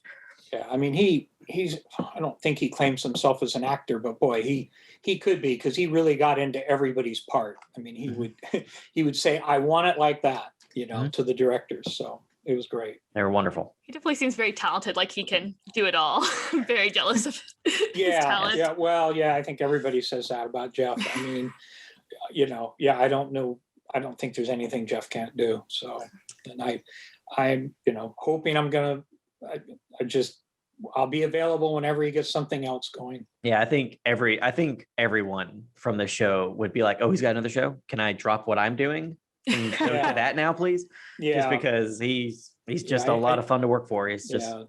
I mean, I leads know the ship well. he's in development. I know he's chomping at the bit to get something going. Yeah, because it's been, what has it been, 4 years? 4 years. 4 years. 4 years. So I know he wants to get back into production. Yeah, and I've never had an executive producer so great to work with other than him. Real quick before I move on to this next question, I've only worked on one show, but it was, I think the greatest strength of our show was that we all worked at the stage. That all you had to do was walk down a hallway and you were there. Like you were in the McCall home or in Icon House or this or that, and you could see it all happening. And I just don't see how any show would ever be like, we're gonna have our editors or our writers or everybody be 1,000 miles away from where we're doing the actual thing. Because I mean, and I get it for reasons, money and all that, but it's just like, once you've done it this way, it's like, why would you ever not do this? Like, it's just. Well, I've been on shows where I've asked the associate producer. I said, can I listen in on when they're remote? Can I listen in on the tone meeting? And the word would come back from the ads. No, why does he need to listen to the tone meeting? Oh my God! I mean, that's where we hear what the executive producer wants and intent. So it's rare. I mean, I don't think it happened on Charmed. Yeah. So It just goes to show that Jeff wanted everyone's input. That it's like, why are we working with all these people if we're not learning what everyone feels or thinks about the script or the scene or something like that? Well, and I think I don't think we did table reads, did we? No, we just did not have time. We did them. I remember in 3A, we did a couple, and I can't remember. I think there was always a reason for it. Because like when I was on the first season of Community, every new script, there was a table read. Like they would stop for 45 minutes and read the script very fast and like on one of the lunches. But like with Teen Wolf, we just never had time to do it. But I remember we did a couple. I think that was for MTV. Like, I think those are always like at the very beginning of a season, and some MTV folks would come down and we'd do a table read and then be like, all right, now we got to get back to work. Yeah. Well, I mean, that's why the tone meeting was so good, because so many times as Jeff is reading it, he would, notice something needs to be changed. And he would, blurt it out to whatever the writer of that episode was in the room and say, put a note, we need to look at this line. Yeah. So that was great. So then the actors were typically not present for the tone meeting? No, there was reasons for that, but that's sort of the confidence between the writers and the editors. It's like where Jeff, spills the beans on what he wants. I mean, it's like, no, I think later on, Tyler Posey, I think in season 6 started coming in because he was a producer. Yeah. So I think later on he was invited in.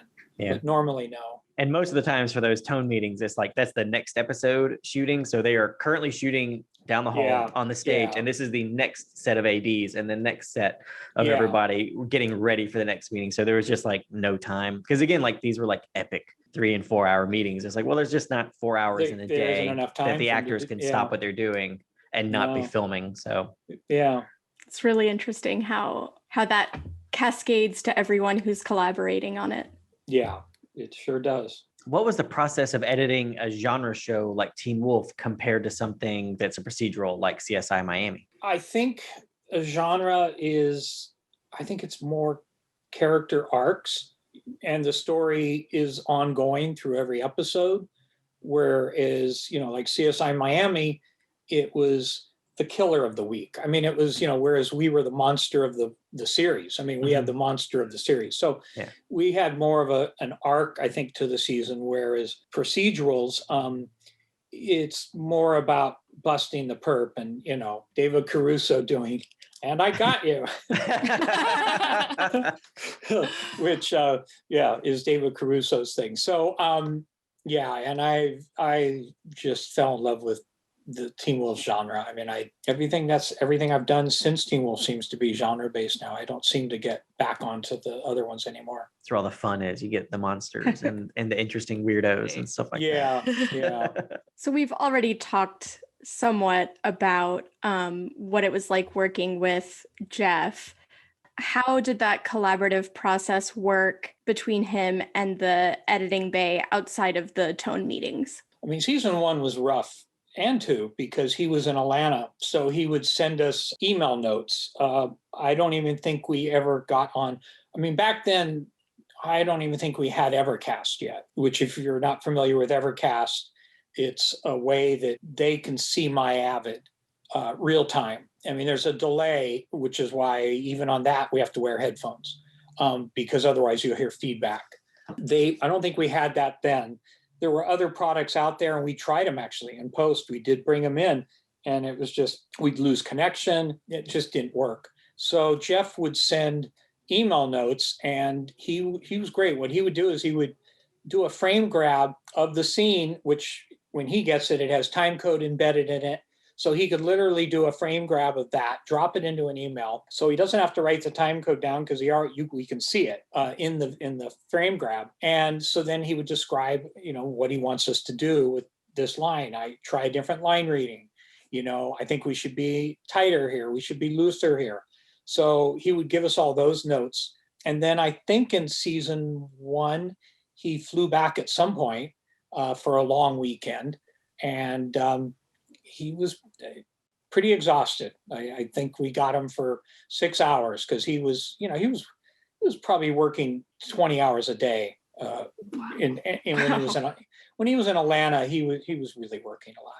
And then when he got back to LA on 3 through 6, most of the time he's so busy. Most of the time we still got the emails, but at least we got him in person. I mean, we got him in person on seasons 1 and 2 after they wrapped. Then we'd come in and start locking shows. I mean, the good thing about MTV and our schedule is we always seem to have time. We didn't have to really lock shows until I think after they finished production. Yeah, I think that was the case. And so, when Jeff got back, I would have 4 shows unlocked on my shelf. And so he would just start, when he gets back, he would just start going from room to room, working with one of us and, give us a bunch of notes, verbally, and then he'd go on to the next room and work with them for a day and give them notes. And then it gives us a day to do his notes. And then he comes right back around again and, starts working with us again. And that kind of went that way all the way through the whole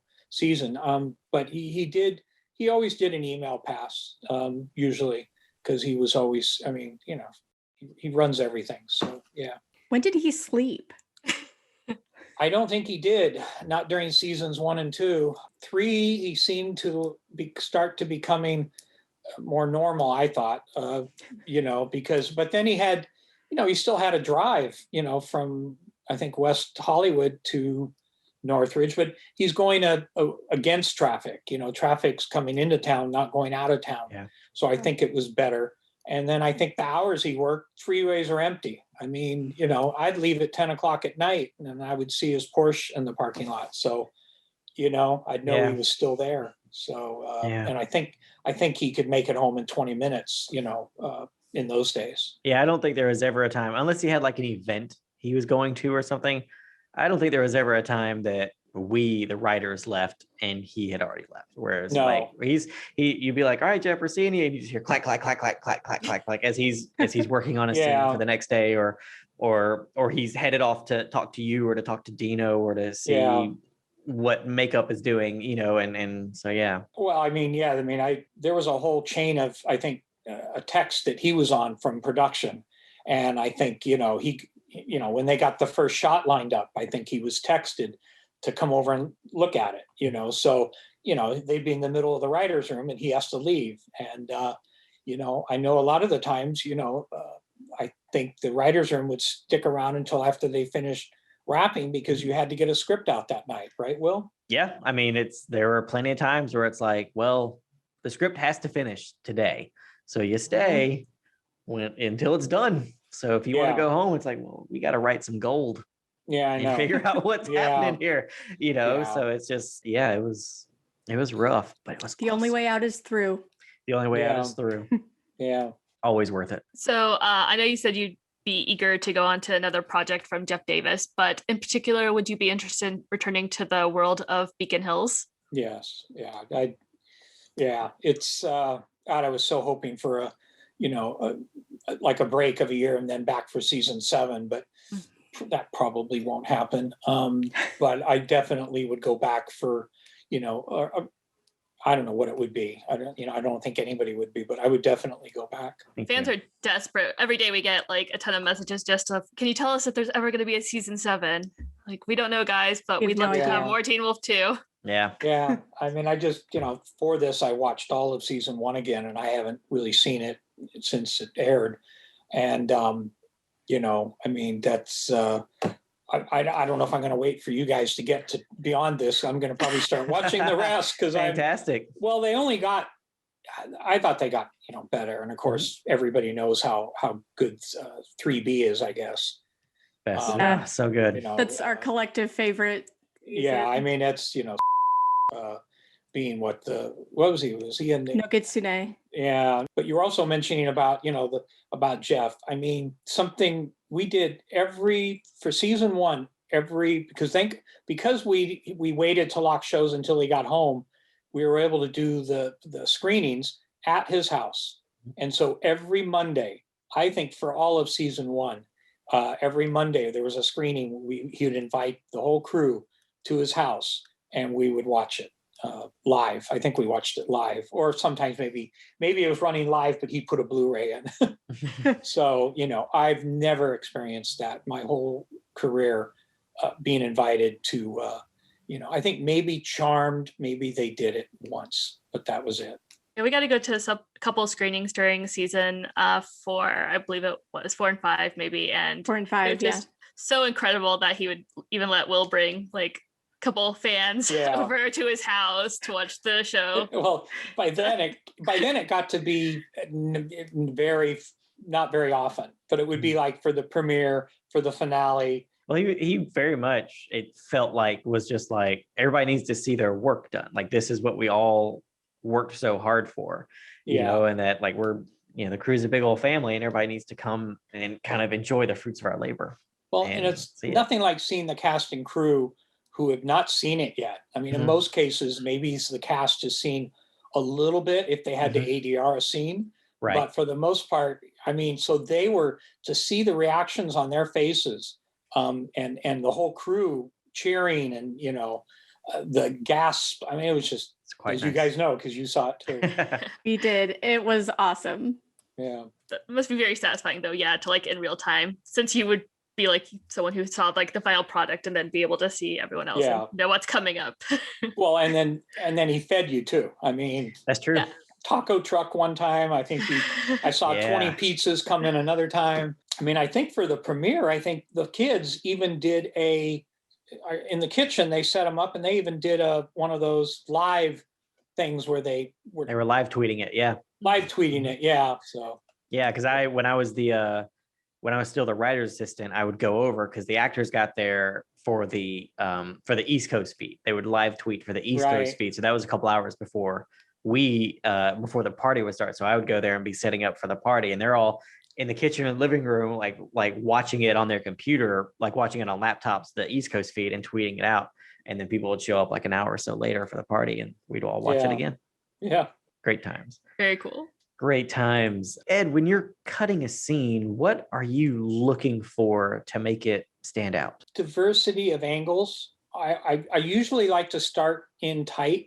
I like to start, which our directors did this a lot. They would start on an object on a table and tilt up to their first line, or, so, and then I like, which their style happened to be the way I would cut a scene, even if they didn't do that, and then work our way out. So the master these days is really just to show geography change, and that's for the most part. And that I stay in tight as much as possible. And then I also, when you can, I don't like, especially when you have two actors talking back and forth, to vary the angles. Try and go to a frontal, a side angle shot where they're both in it, or go to a profile single on both of them and go back and forth. And so, if you have the coverage, is to not go back to the same shot that you just came from. Try to go to a different angle. And sometimes that can't be done because of performance. Performance is key. So you have to cut for performance first. But, our actors were pretty good about when, they got the performance down. It carried through all the different angles. And just keeping the pace up. I mean, rapid, fire dialogue when it's, comedy. And in comedy, it's waiting for, the pregnant pause, so, like, Scott gasping at what Stiles just said, or even more so, a good example is Derek and Stiles in the Jeep in, I think it was 104. I think that was their first, what do they call it? The bromance moment. That's whenever it was Derek Stiles or Stiles and Scott. And it's sometimes it's that pause of the reaction from the character on what was just said.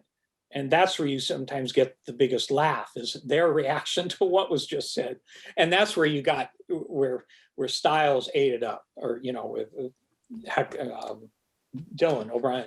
He was great with that. You're not wrong. That actually leads really well into our next question. We've heard from some people that we've interviewed that the only actors that Jeff really gave space to riff in a scene were Dylan O'Brien and Orny Adams. What was it like editing their comedic scenes? They were allowed to go off, but Jeff always insisted that he wanted them to deliver the lines as read. A lot of the times they would start out the scene the correct way, and then they would say, hey, I have an alternate for this. Or sometimes in the middle, they would just do it. But by the end, the script supervisor, Katie, would say, okay, now we need to get it the way Jeff wrote it. And so as long as, they gave it to us both ways, I don't think, Jeff, I thought, loved it when they went off. Was there a particular character or duo that was your favorite to edit their scenes? Oh, probably, Derek and Stiles. Scott and Stiles were great too, but Derek and him just had a chemistry of, the comedy was for them was easy to cut. I mean, it was just, great. I mean, I would think that's why I think we got the nickname. It was bromance, right? Well, Derek or? Well, both of them, I think. I don't know. Sure. But I mean, they, I liked cutting all the, I hate to say it, the guys' scenes, because they were always so funny together. I mean, a good one was when Stiles tattoo 301. Yeah, 301. 301. When Stiles says, I may faint when he's getting the tattoo. And, then he faints. So it was just, those things are priceless. Derek and Stiles had a lot of really fantastic comedic scenes together, but then there was a lot of Scott Stiles too that just really fun to watch. Did you prefer working on action scenes or romance scenes? Action. Yeah, action's always been. I mean, romance is great, but action all the way. I mean, and that's probably why I loved being on Teen Wolf, because our action's so good. World class. Guys even made lacrosse interesting to watch. Yeah. I've heard people say that. Yeah, forget who it was. That it's more violent than it's supposed to be. And we made it that way. That's very funny. I mean, I never knew anything about lacrosse. So when I was getting the rushes in the dailies, it was like, I just cut it together. I didn't realize you're not allowed to tackle Body slam people. Body slam, yeah. I didn't realize you weren't allowed to do that. I mean, What are the rules about backflipping in lacrosse? yeah, I know. Yeah. So much backflipping. Yeah, I know. Yeah, there's some good ones. And I think it was in season 1 where Scott, actually did a complete somersault over to get over past a guy. Yeah. Do what you got to do, score those points. Yeah. You're credited for editing a total of 32 episodes of Teen Wolf. Do you have a favorite that you edited? And do you have one that you remember being particularly challenging? They're all challenging. I mean, not in a bad way, just Jeff would thrive for perfection on everything he did. And, he wouldn't let a scene go until it was perfect. And I can't say it's a collaborative process. So it's really just getting it right. I don't, they're all tough. I mean, I would say, as for my favorites, I would say I love doing any of the shows that were period pieces. I actually wrote them down. 401, Dark Moon, which was in Mexico. That I love that. 518, Maids of Gévaudan, French 1760 French Indian War. 605, Radio Silence, which was the and Stiles and in the train depot. I kind of liked anything that I guess wasn't in Beacon Hills, even though I love cutting Beacon Hills. 608. Blitzkrieg. Yeah, Blitzkrieg, which was Nazi Germany. Joe did that one, Joe Janier. And then the finale, it was just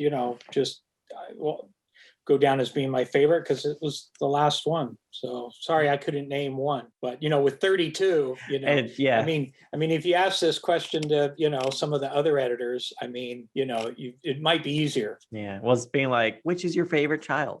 Yeah. And it's like, so I was like, well, it's hard to answer that. Several of our interviews, people have talked about the limited budget on Teen Wolf. Did that ever affect the editing process? No.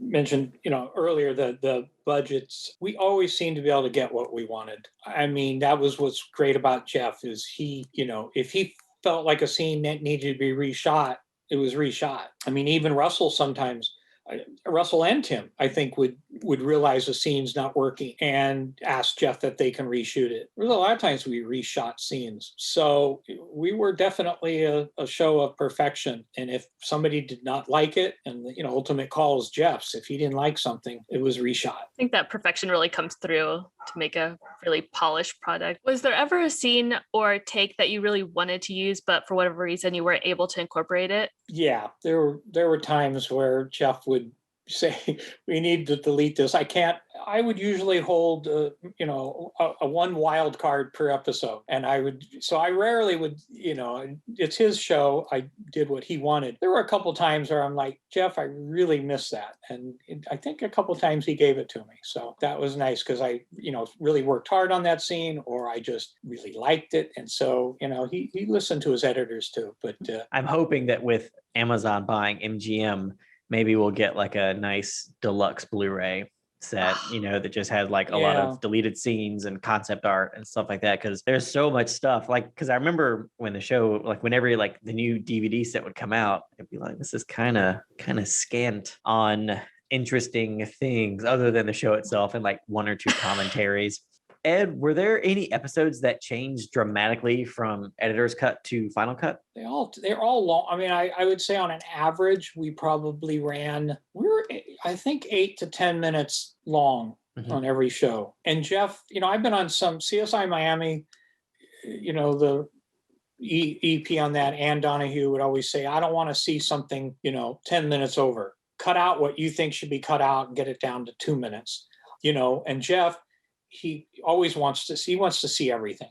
So, cut it as tight as possible, but, and then have a version in your back pocket or in another bin of what you think can be deleted. And so we would always have that to say, here's our idea of dropping this scene or dropping this line. So we'd always have an alternate version of a scene ready to show him. But he liked to see And did anything change? I mean, like it's a collaborative effort. I would say, so much. It's a show that changed through the collaboration. With all that footage you talked about having, how long did it actually take to edit an episode? We took about 3 days after we got our last day of dailies. We had to have an editor's cut. And then we worked with the director for, I believe, 4 days. And then it became, Jeff's. And Jeff really could, if we didn't have an air date, he could take as long as he wanted. Again, like I said, he was sometimes juggling many hats. So we could probably do a pass and get it to the network. And then while we're waiting, the network usually, I think, had 2 days to give us their notes. But during those 2 days, he could jump into with another editor and start working on another cut. I don't know. It's hard to say what the whole process was time-wise on this, because they seem to finish everything. And it really helped when we broke up the seasons. I think 4 and 5 were A and Bs. 3 is 3A, 3B. 4 is only 12 episodes, and then Right. 5 and 6 are broken up into pieces. So it made it great. What was great about was that there was a break in production, but I don't think we stopped, because during the hiatus we were working with Jeff to lock A, Right. and then and then we rolled on. I think in 6 I may have had, between A and B, I may have had a week or 2 off. And then, so that's kind of the process. Did you typically get a lot of edits from MTV? I don't think we did. I mean, they really liked the show. I think as time went by, they really trusted Jeff, and I don't think we were getting that many notes. I think they really trusted. I mean, he made the thing a hit. I mean, we were a hit, I think, after season 1. So I really do think they trusted his judgment. Well, Ed, are there any upcoming projects you can tell us about? Oh, this one I've been toying with, because I had to ask. I'm finishing up an Apple TV Plus show right now, but they're not sure about the title yet, so I can't mention the title. Okay. It will be finishing up probably in the next 3 weeks, and then I go on to a Disney Plus show. That one, I've been told, I could mention, but it's for the same associate producer, and so he's leaving it up to my discretion. So I think I'm gonna not mention it, and that should keep me busy till the end of the year, and then I hope Jeff gets something going by then. Yeah, me too. The Disney show, I mean, you don't have to give specifics. Was it part of a certain cinematic universe, or It'll be is it far away? Young adult genre. Okay. Comic book. Nice. Nice. Comic book base. Such a joy. Thank you for coming on you. and talking to us. Yeah, you guys thank made you it. so much. We'll stalk your IMDb page for those announcements about the new show so we can watch Yes. those. Okay. Yes, absolutely. Yeah. Okay. Absolutely. So Yeah. awesome. Well, thank you again, Ed. And Yes, we thank you. hope you have a great rest of your evening. Okay. You guys too. All right.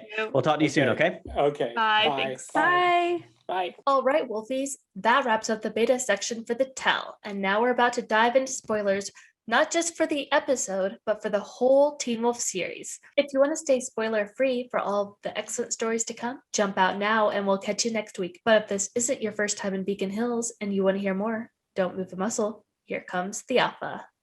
No. We're predators. You don't have to be killers.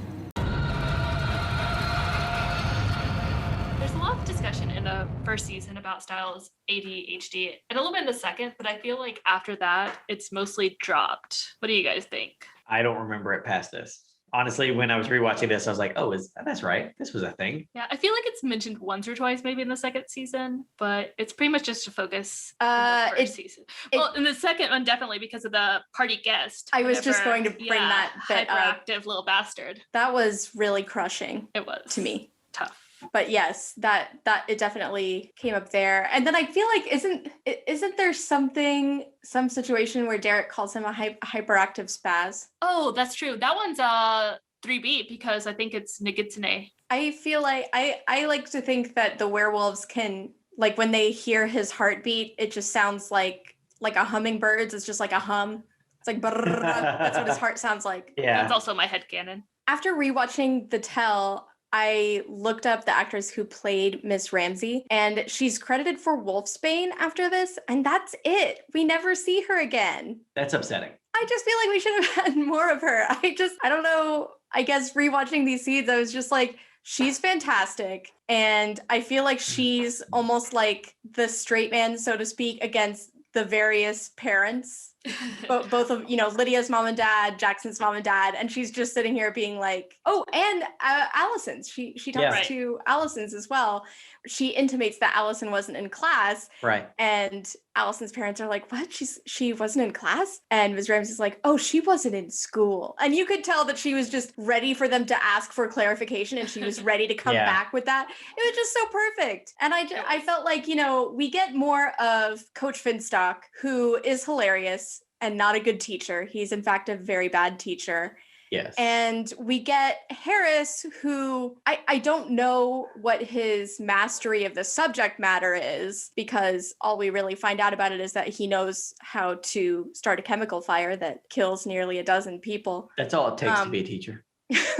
But I can confirm that he's definitely not good at the extracurricular aspects of being a teacher. Like, as we see in Heart Monitor, knowing what to punish and what not to punish. Getting beat up, not a punishable offense. Yeah, that scene, I still like that scene where I still like the way Stiles sets it up and all this. I love that bit. But then it gets to Harris being like, you two are now in detention for being victims or something. And it was like, what?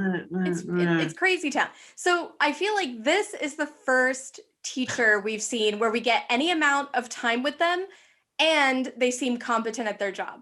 You mentioned her being a straight man. I was like, I would love to have seen her in a scene with Coach Finstock. Oh, right. Oh like, my God. If she were like, if they did like peer evaluations. Right. And she's like in the back of Finstock's class, like maybe in Heart Monitor when he's berating Scott, the camera just pans back and she's sitting there just like writing notes. Her jaw is just like open. She's just like, how did you get this job? How do you continue to have this job? I have more questions. Yeah. That's what I want. That would have been fun. Unfortunately, we don't get much. We don't get anything else from her. I think we do. I think she doesn't even have lines in the next episode, right? It says she chastises Scott for trying to talk to Allison during the class. In Wolfsbane? In Wolfsbane. Okay. Oh, I mean, I'm going off of this wiki. So. Okay, got it. And still, we don't get anything else with her. Unfortunately, I feel like we might have missed something with her on this show, having her be there. But that's my take. Yeah. We needed more of Ms. Ramsey. That would have been fun. Going back to what we were talking about in the beta section, we see the file on Coach's desk that leads us to think that Stiles' first name is Jenum. I think is that how you think that'd be pronounced? I have no idea. I guess. Yeah. I think what happened is we had some CSI fandom going on and people paused at the right moment and then went enhance. And then they zoomed in and zoomed in and zoomed in. And the closest approximation to letters that fandom could discern on that file showed something that started with G and then had an N in there and ended with an IM. So fans had it as GENIM, which Googling it says that it means genius-minded, which does work for Stiles. But though I guess the Polish meaning is actually just wheat. And is what? Wheat. And I guess it's actually pronounced more like denim. Okay. Denim. But anyway. Wheat is also tall and gangly. Denim.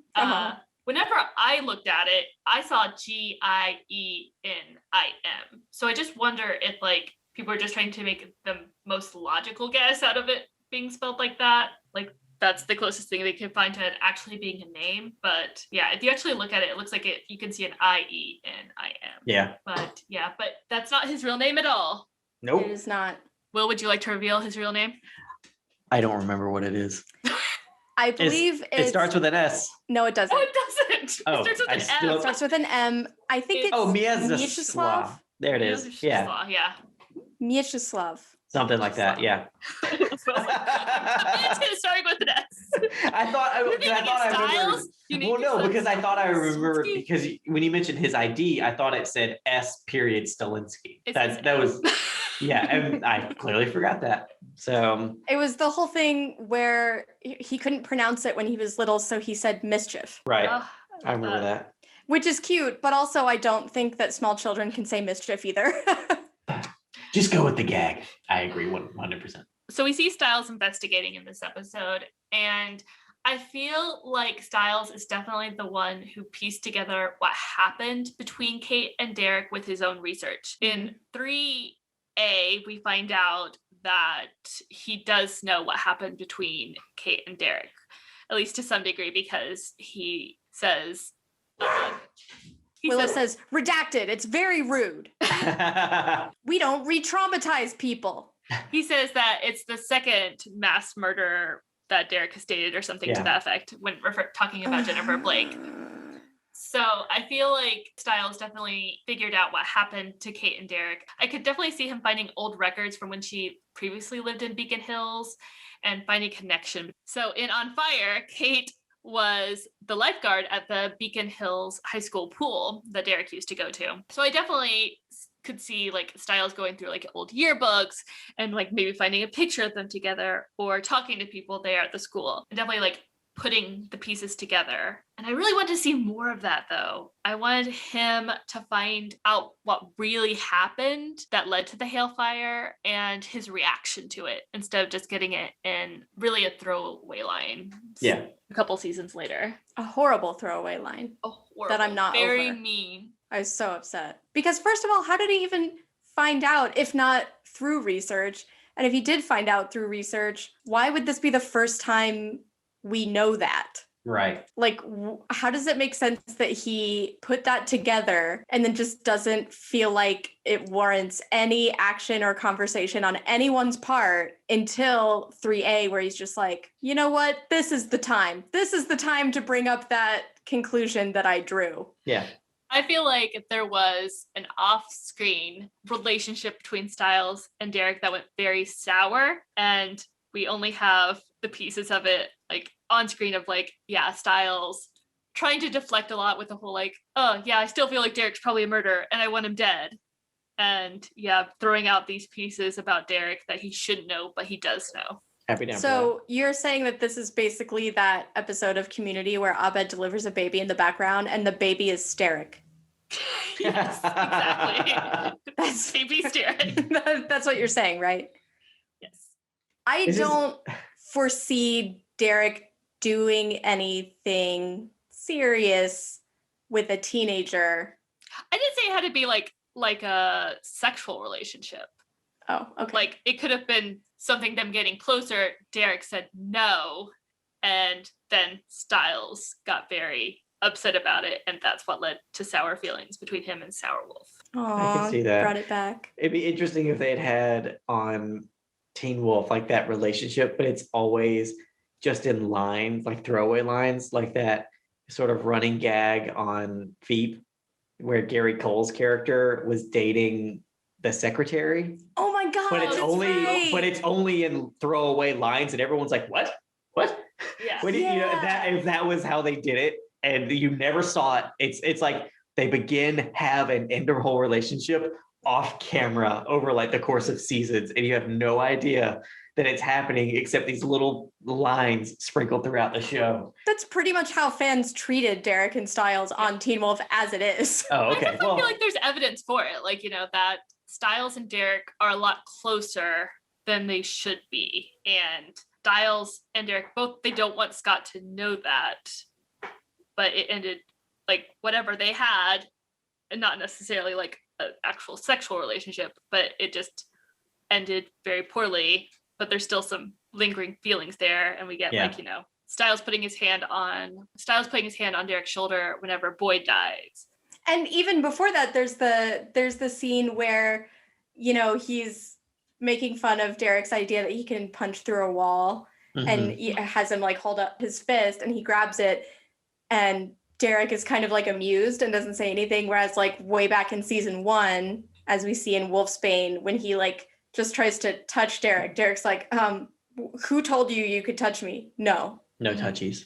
But something happens in between there, but we don't really see it. Yeah, we get Derek warning Stiles not to play with the whole defibrillator because that he'll hurt himself if he doesn't know how to use them. And the moment whenever Stiles is basically asking Derek to choose him over Jennifer to help him save his father. I feel like this is a very emotional scene. Yeah. Mhm. So yeah, I just feel like there's evidence that could be that they are closer than from what we see from them on the show that they would be. Yeah. There's also in that same episode at the hospital, Stiles goes back to get Derek because he's like passed out or something. Yeah. Yeah. And I don't know what Scott was doing. We do kind of get these little connecting pieces, but we get the dots. We don't get the lines between the dots. You know what I mean? Mm-hmm. Yeah. The connective tissue, as Will would say. There you go. Got to have that connective tissue. I would have loved to have seen Peter come into the conference with Harris as the male authority figure in Scott's life, or Derek. Either way, I feel like hilarity would just ensue from that. I think Peter would be hilarious. Just waltzing Derek would just in. he wouldn't even sit down. He'd just be standing there with his arms crossed over his chest. Yes. Yeah. That's have you his- tried even doing anything with him? You can't do anything with Scott. It's Yeah. reasonable. I've tried hard enough. I am an authority figure, don't you know? He's like, are you really? He just undoes one more button on his V-neck. It's like, yes. Just gonna rip it open a little bit. And then Mr. Harris is like, that doesn't work on me. Keep it in your pants, Will. When we were talking about Jackson's parent-teacher conference and the scene of him drinking and trying to perfect this lacrosse shot, Mhm. I was thinking about the Canema in season 2 and how, I mean, Derek says that sometimes the form you take reflects the person you are. Yeah. And so there's a little bit, I think, of Jackson is not a werewolf because he's such an asshole that he's a were-lizard. Mhm. But with the Canema seeks a master, Mhm. that's where we get more of that sense of that the Canema doesn't have a sense of identity itself and has to look to external sources I like that. for its identity. And in Party Guest, that's the implication there too, is his fear is that he is no one, Yeah. right? And so I feel like this storyline or this piece of character development that we have in the Tell is sort of the first step toward his storyline as the Canema. That's cool. I like that. I never made that connection. That's really cool. I love that episode. That's such a good episode. And we see Allison as normal teenage girl versus Allison as Hunter, Ugh. which goes back to what we were talking about with Barbara and the duality of Allison's character. It's very It good. is I'm very good. excited to get to that episode. And I feel like Party Guest is sort of a part 1 where Motel California is part 2. Because both of those episodes are organized around the characters hallucinating some of their worst fears. Right. And both times it's Wolfsbane that does it, the kryptonite of Beacon Hills. Before we go, we'd like to spotlight an Etsy store called Amelia's Little Store. Teen Wolf has changed Amelia's life. She saw the series last year thanks to her friend Serena and fell in love with it. The two of them love talking Teen Wolf, like my fellow podcasters and myself. Amelia also bought merch, but there wasn't enough, so she started creating stickers for herself. After discovering the sticker market on Etsy, she wanted to participate and share her stickers with others. I can verify they are super cute and fun. If you'd like to snag some for yourselves, Wolfies, we've got a coupon code for you. Use the coupon code RTBHPackmate, all caps, all one word, and save 15% on all Teen Wolf items at Amelia's Little Store. We'll include the details in the show notes of your podcast app of choice. And that concludes this week's episode of Return to Beacon Hills.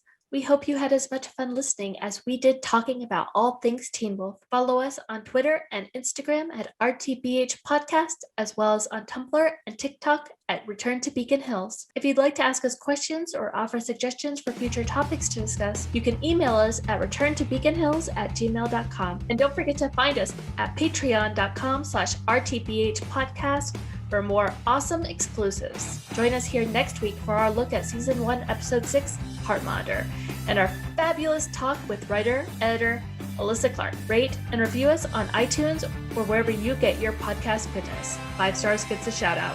Have a great week, and we'll see you again soon on Return to Beacon Hills. Dude, it's Beacon Hills.